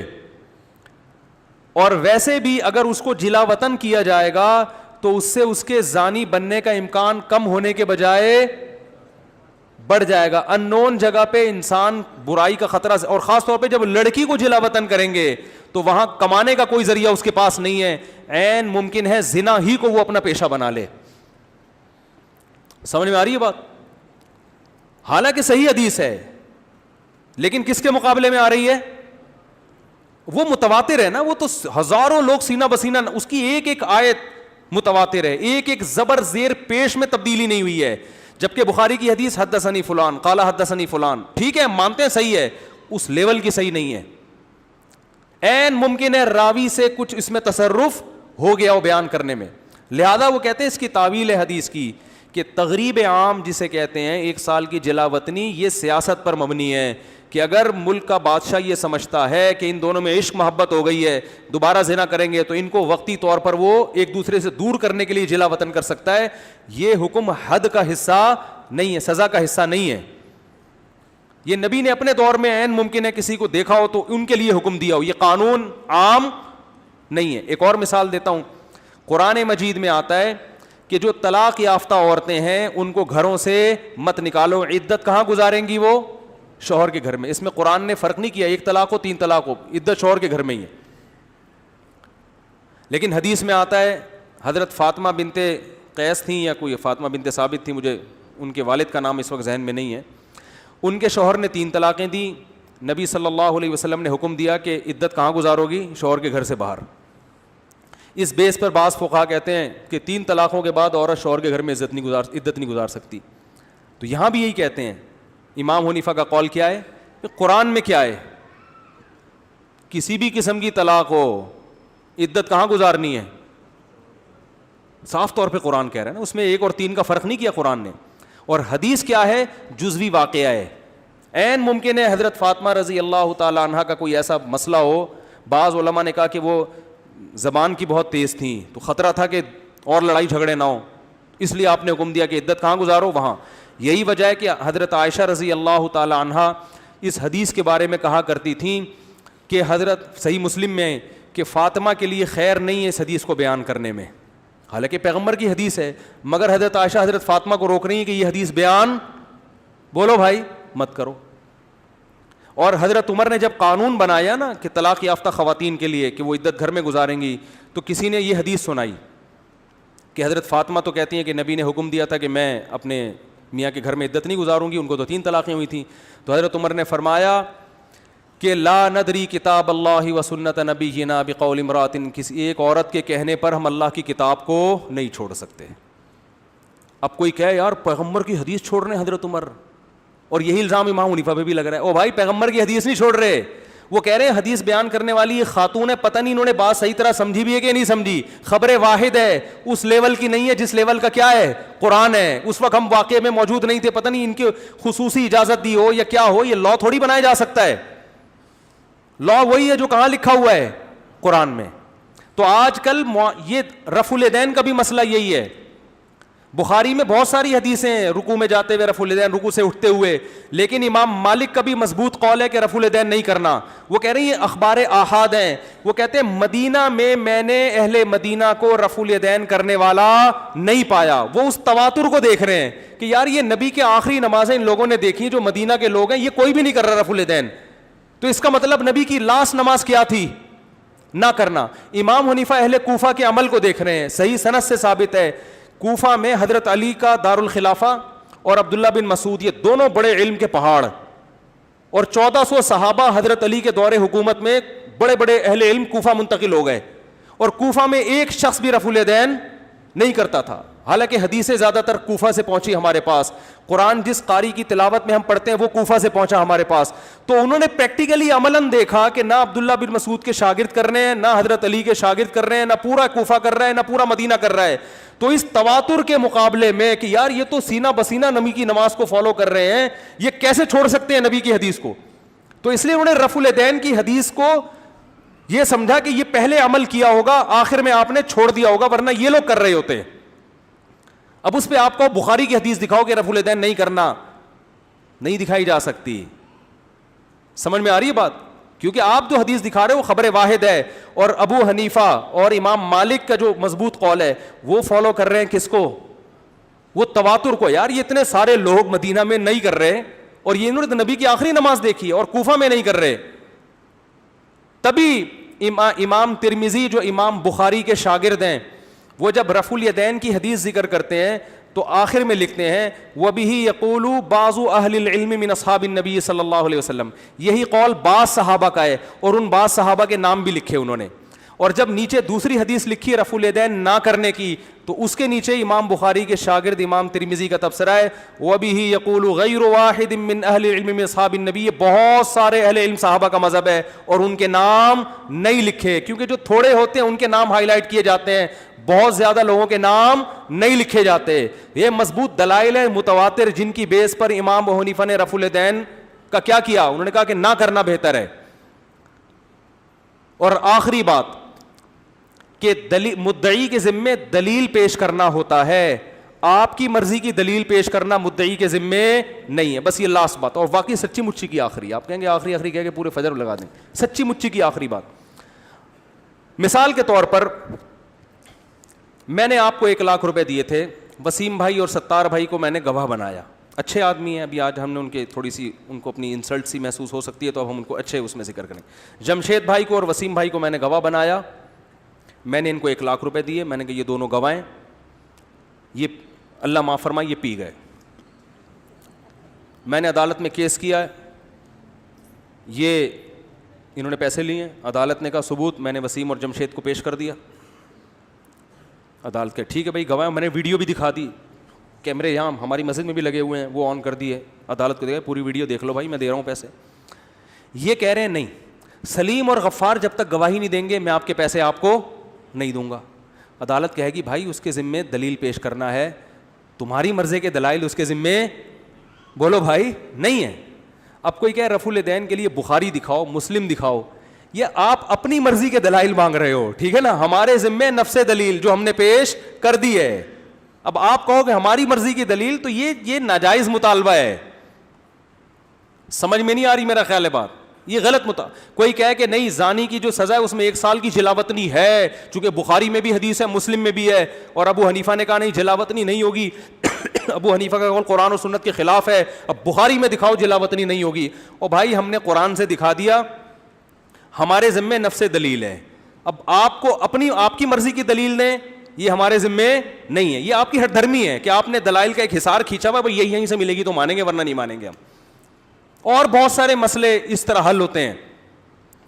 امام کے پیچھے فاتحہ میں بھی ایسا ہی ہے, وَإِذَا قُرِئَ الْقُرْآنُ فَاسْتَمِعُوا لَهُ وَأَنصِتُوا لَعَلَّكُمْ تُرْحَمُونَ. قرآن کہہ رہے جب قرآن کی تلاوت ہو خاموشی سے سنو. تو یہ نماز کو بھی شامل ہے, خطبے کو بھی شامل ہے. آپ کو نہیں جو حدیث میں آتا ہے کہ فاتحہ پڑھو, تو ہم کہتے ہیں وہ حدیث کیا ہے, خبر واحد ہے, اور یہ قرآن کیا ہے, خبر متواتر. اور جہاں حدیث میں پڑھنے کی حدیث ہے تو نہیں پڑھنے کی بھی تو ہے نا. حدیث میں آتا ہے من کان لہ امام فقراءۃ الامام لہ قراءۃ, جس شخص کا کوئی امام ہو تو امام کی قراءت مقتدی کے لیے کافی ہے. اور یہ ناصر الالبانی نے اس حدیث کو صحیح قرار دیا ہے, تو یہ بھی تو حدیث ہے. اب آپ کہو نہیں یہ چونکہ بخاری کی نہیں ہے میں نہیں مانوں گا, تو یہ پھر وہ یہ کیا ہے اپنی, بھائی صحیح حدیث پیش کرنا ہمارے ذمے ہے. یہ دنیا میں کسی فقیہ کا اصول نہیں ہے کہ 2 صحیح حدیثوں میں جب ٹکراؤ ہوگا تو بخاری والی کو لیا جائے گا, دوسری والی کو چھوڑ دیا جائے گا. یہ تو آپ نے خود اصول بنایا ہے. ہمارا اصول یہ کہ جب 2 صحیح حدیثوں میں ٹکراؤ ہوگا تو جو قرآن کے موافق ہوگی ہم اس کو لیتے ہیں, جو قرآن سے میچ نہیں کرتی اس کو بولو بھائی ترک کر دیتے ہیں. اور پھر مسلم کی حدیث ہے انما جعل الامام لیؤتم بہ, امام کو امام اس لیے بنایا جاتا ہے کہ اس کی اقتداء کی جائے. اذا کبر فکبروا, جب تکبیر کہے تکبیر کہو. واذا قرأ فانصتوا, جب قراءت شروع کرے خاموش ہو جاؤ. واذا رکع فرکعوا, جب رکوع کرے تو کیا کرو, رکوع کرو. بہت مشکل ہے بات سمجھانا. تو بہت سارے فرقے دلائل کے انبار لگا رہے ہیں, لیکن ان کو دلائل میں جس کو کہتے ہیں نا اینالائز کرنا, دلائل کا تجزیہ کرنا, اس سے کیا ہے وہ بولو فارغ ہیں. کیونکہ آج کسی بغیر ڈگری حاصل کیے میڈیکل کالج میں پڑھے بغیر کسی کو کلینک کھولنے کی اجازت نہیں ہے. آج کوئی شخص بھی جب تک باقاعدہ کسی ماہر میکینک کی نگرانی میں میکینک نہ بنے اس کو ورک شاپ کھولنے کی اجازت نہیں ہے, اور کوئی بھی اپنی گاڑی اس کے پاس لے کے نہیں جاتا. لیکن دین ایک ایسا لاوارث ہے کہ آپ نے ڈگری حاصل کی انجینئرنگ میں, آپ نے ڈگری حاصل کی میڈیکل سائنس میں, لیکن آپ بنے ہوئے ہیں کیا مفتی, اور بیان کیا کر رہے ہیں قرآن و سنت. اور آپ کہتے ہیں قرآن و سنت پہ کسی کی اجارہ داری نہیں ہے. واقعی اجارہ داری نہیں ہے, لیکن اجارہ داری نہ ہونے کا مطلب یہ ہے کہ قرآن و سنت کسی مدرسے میں بیٹھ کے سیکھنا صرف مفتی طارق مسعود کو حق نہیں ہے, ہر انجینئر کو بھی حق ہے, ڈاکٹروں کو بھی حق ہے. لیکن حق کیا ہے, پراپر طریقے سے سیکھیں, یہ حق ہے. یہ نہیں ہے کہ سیکھے بغیر بیٹھ کے آپ لوگوں کو مسائل بتانا شروع کر دیں. اب بھی کھوپڑی میں نہیں آ رہا تو میرے پاس اس کے علاوہ سمجھانے کے لیے کچھ بھی نہیں ہے. تو اب جب کوئی بھی اہل باطل کوئی دعویٰ کیا کرے نا, ملحد لوگ, ایتھیسٹ لوگ, کہ سائنسدانوں کو تو یہ اس کا پتہ ہی نہیں ہے, یہ تو مذہب نے کہا آدم علیہ السلام کو جنت سے نکالا گیا اور وہ سیب کھا لیا تھا اور یہ کھا لیا تھا نکالا, سائنس تو اس کو نہیں مانتے. اب ہے تو یہ تو سائنس تو عقل کی بات کرتی ہے, نقل سے سائنس کا کوئی, سائنس تو یہ بھی نہیں مانتی کہ یہ ستار بھائی آپ کے ابا ہیں. سائنس جب کہے گی جب ڈی این اے ٹیسٹ کرواؤ گے. آپ نے کروایا ڈی این اے ٹیسٹ کہ نا, آپ شناختی کارڈ میں بھی ان کو ابا لکھوا رہے ہو, آپ ہر جگہ ان کو اپنے ابا لکھوا رہے ہو اور وہ اپنا بچہ لکھوا رہے ہیں, اور اسی بیس پہ وراثتیں چل رہی ہیں. سائنس تو اس سے کیا ہے, کسی سائنٹسٹ سے کہو گے کہ بھائی آپ مانو میرے ابا, وہ کہیں گے بھائی میں تو لیبارٹری ٹیسٹ کروں گا پہلے, اور اگر میں ٹیسٹ نہیں کر سکتا تو میں اس بارے میں کیا رہوں گا, خاموش. ہو سکتا ہے ہوں, ہو سکتا ہے نہ ہو. تو ہم جو سب ایک دوسرے کے ابا اور بچے اور ان کی وائف ہیں یا ان کی سسٹر ہیں یا ان کے بردر ہیں, یہ سب یہ نقلی دلائل سے مان رہے ہیں. یار سارا محلہ کہہ رہا ہے یہ ان کے ابا ہیں تو ہوں گے, یقیناً ابا ہوں گے. ہمیں کیا تکلیف ہے انکار کرنے میں کہ ابا نہیں ہے. لوگ مجھے آ کے بتاتے ہیں میرے بڑے بھائی ہیں, میں مان لیتا ہوں, میں بھائی ہوں گے, جب آپ کہہ رہے ہیں تو یقیناً ہوں گے, کیا خیال ہے. لیکن اصولی طور پر ایک بچی تھی اسکول میں پڑھ رہی تھی, یہ جو آج کل بڑے ماڈرن اسکول ہیں نا, انہوں نے بڑی تباہی مچائی ہوئی ہے. مجھے کہنے لگی ایکچولی میں جب تک اسلام کو نہیں مانوں گی, یہ اسکولوں کی تباہی بتا رہا ہوں میں جب تک اسلام وہ مانوں گی, انہوں نے کہا نا, میں جب تک اسلام کو نہیں مانوں گی جب تک میں بڑے ہو کر خوب اچھی طرح سے خود تحقیق نہ کر لوں کہ اسلام واقعی برحق مذہب ہے. مسلمان گھرانے میں پیدا ہوئی, مذہبی گھرانے میں, لیکن اسکولوں نے ماشاءاللہ ایسا لبرل بنا دیا کہ اسکول والے بتا رہے ہوتے ہیں نا ہر چیز دلائل سے لے کے چلو, دلائل سے, کسی کی اندھی تقلید نہیں کرنی. تو میں وہ اس کو بڑا, وہی ہے کرنل صاحب جو بیچارے ریٹائر, مجھے اپنا واقعہ سنا رہے تھے کہ میں نے اپنی بیٹی کو انگلش اسکول میں پڑھا رہے تھے, کہہ رہے میں نے اپنی بیٹی کو بلایا کہ پانی پلا دو, تو ڈیبیٹ کر رہی ہے کہ ڈیڈی جو کام انسان خود کر سکتا ہے ہم نے اسکول میں پڑھا ہے, ہماری ٹیچر نے بتایا. یہ بھی نہیں کہتی ٹیچر نے بتایا ہے, کیونکہ یہ تو پھر ٹیچر کو فالو کر رہے ہیں نا. فالو تو کسی کو نہیں کرنا, فالو تو اپنی کھوپڑی کو کرنا ہے. تو ٹیچر نے بتایا ہوگا لیکن ہم نے خود سمجھا اس کو. تو ڈیڈی آپ نے جو ہم سے پانی منگوایا ہے, ایکچولی اصول یہ ہے کہ جو کام انسان خود کر سکتا ہے وہ دوسروں سے نہیں کروانا چاہیے. یہ سچی مچی کا واقعہ بتا رہا ہوں. وہ کرنل صاحب کہتے ہیں میں نے کہا اس کو سب سے پہلے تو اس اسکول سے نکالو بیٹا. یعنی ہماری اماں جب پانی مانگتی تھیں تو ہم میں لڑائی ہوتی تھی کہ پانی کون پلائے گا پہلے. رات کو ماں کے پاؤں دبانے بیٹھ جاتے تھے بغیر کہے. اور یہ ماڈرنزم دیکھو آپ, ڈیبیٹ. تو وہ خاتون بھی, بچی بھی اسی طرح پڑھ رہی تھی, 9-10 سال اس کی ایج ہوگی.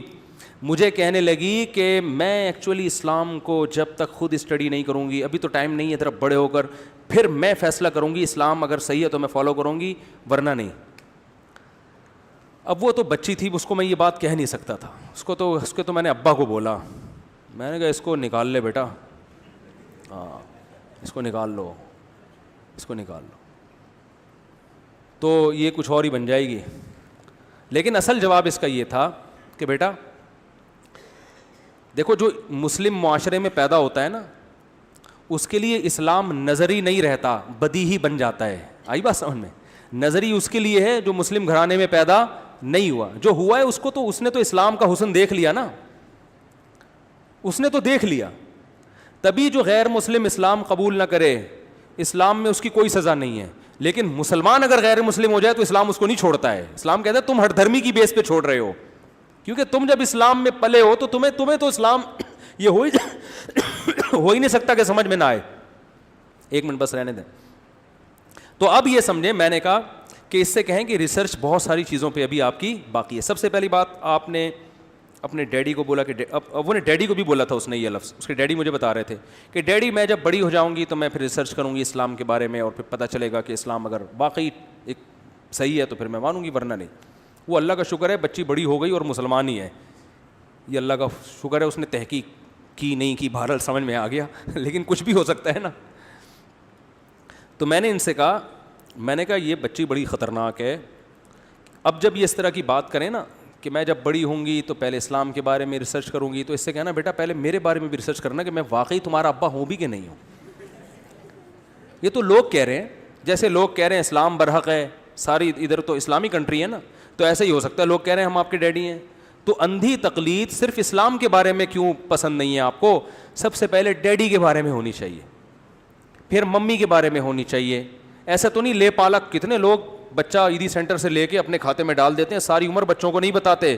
تو اس بارے میں بھی ریسرچ ہونی چاہیے کہ آپ کا بھائی ہے, بہت ساری ریسرچ کی چیزیں ابھی بیٹا کیا ہے باقی ہیں. تو ہر چیز کا دلائل سے بعض دفعہ جواب نہیں ہوتا. الزامی دلائل بھی دی, الزامی دلیل بھی دلیل کی ایک قسم ہے کہ اسی کی بات اسی پہ گھما دو. تو